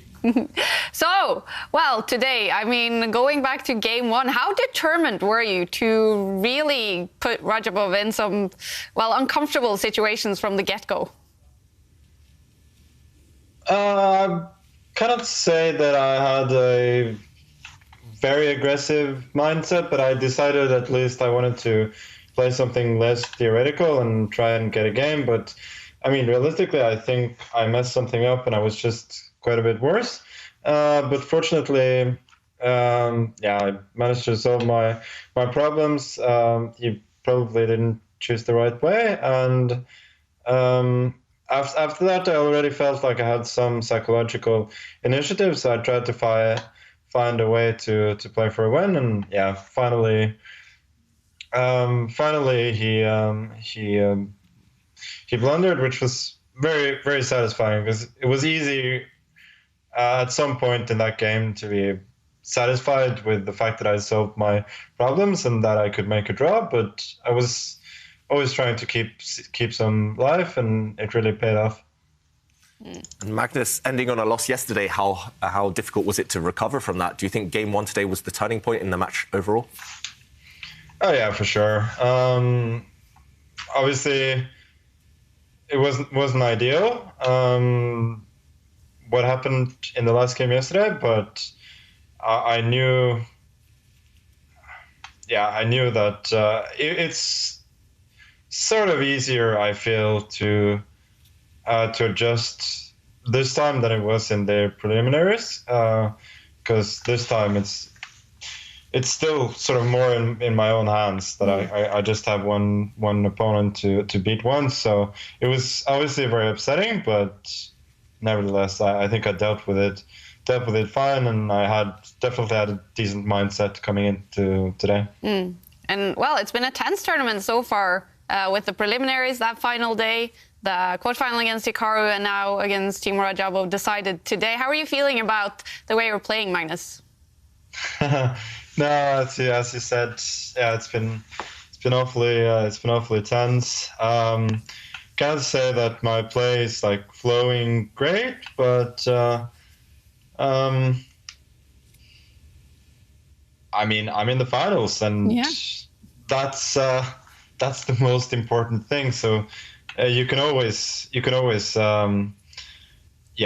as you get there, but as I've said before as well, I think I need to play better to beat Wesley than I have so far. But the way the tournament has been going, like even being in the final, is obviously a massive achievement for me. Yeah.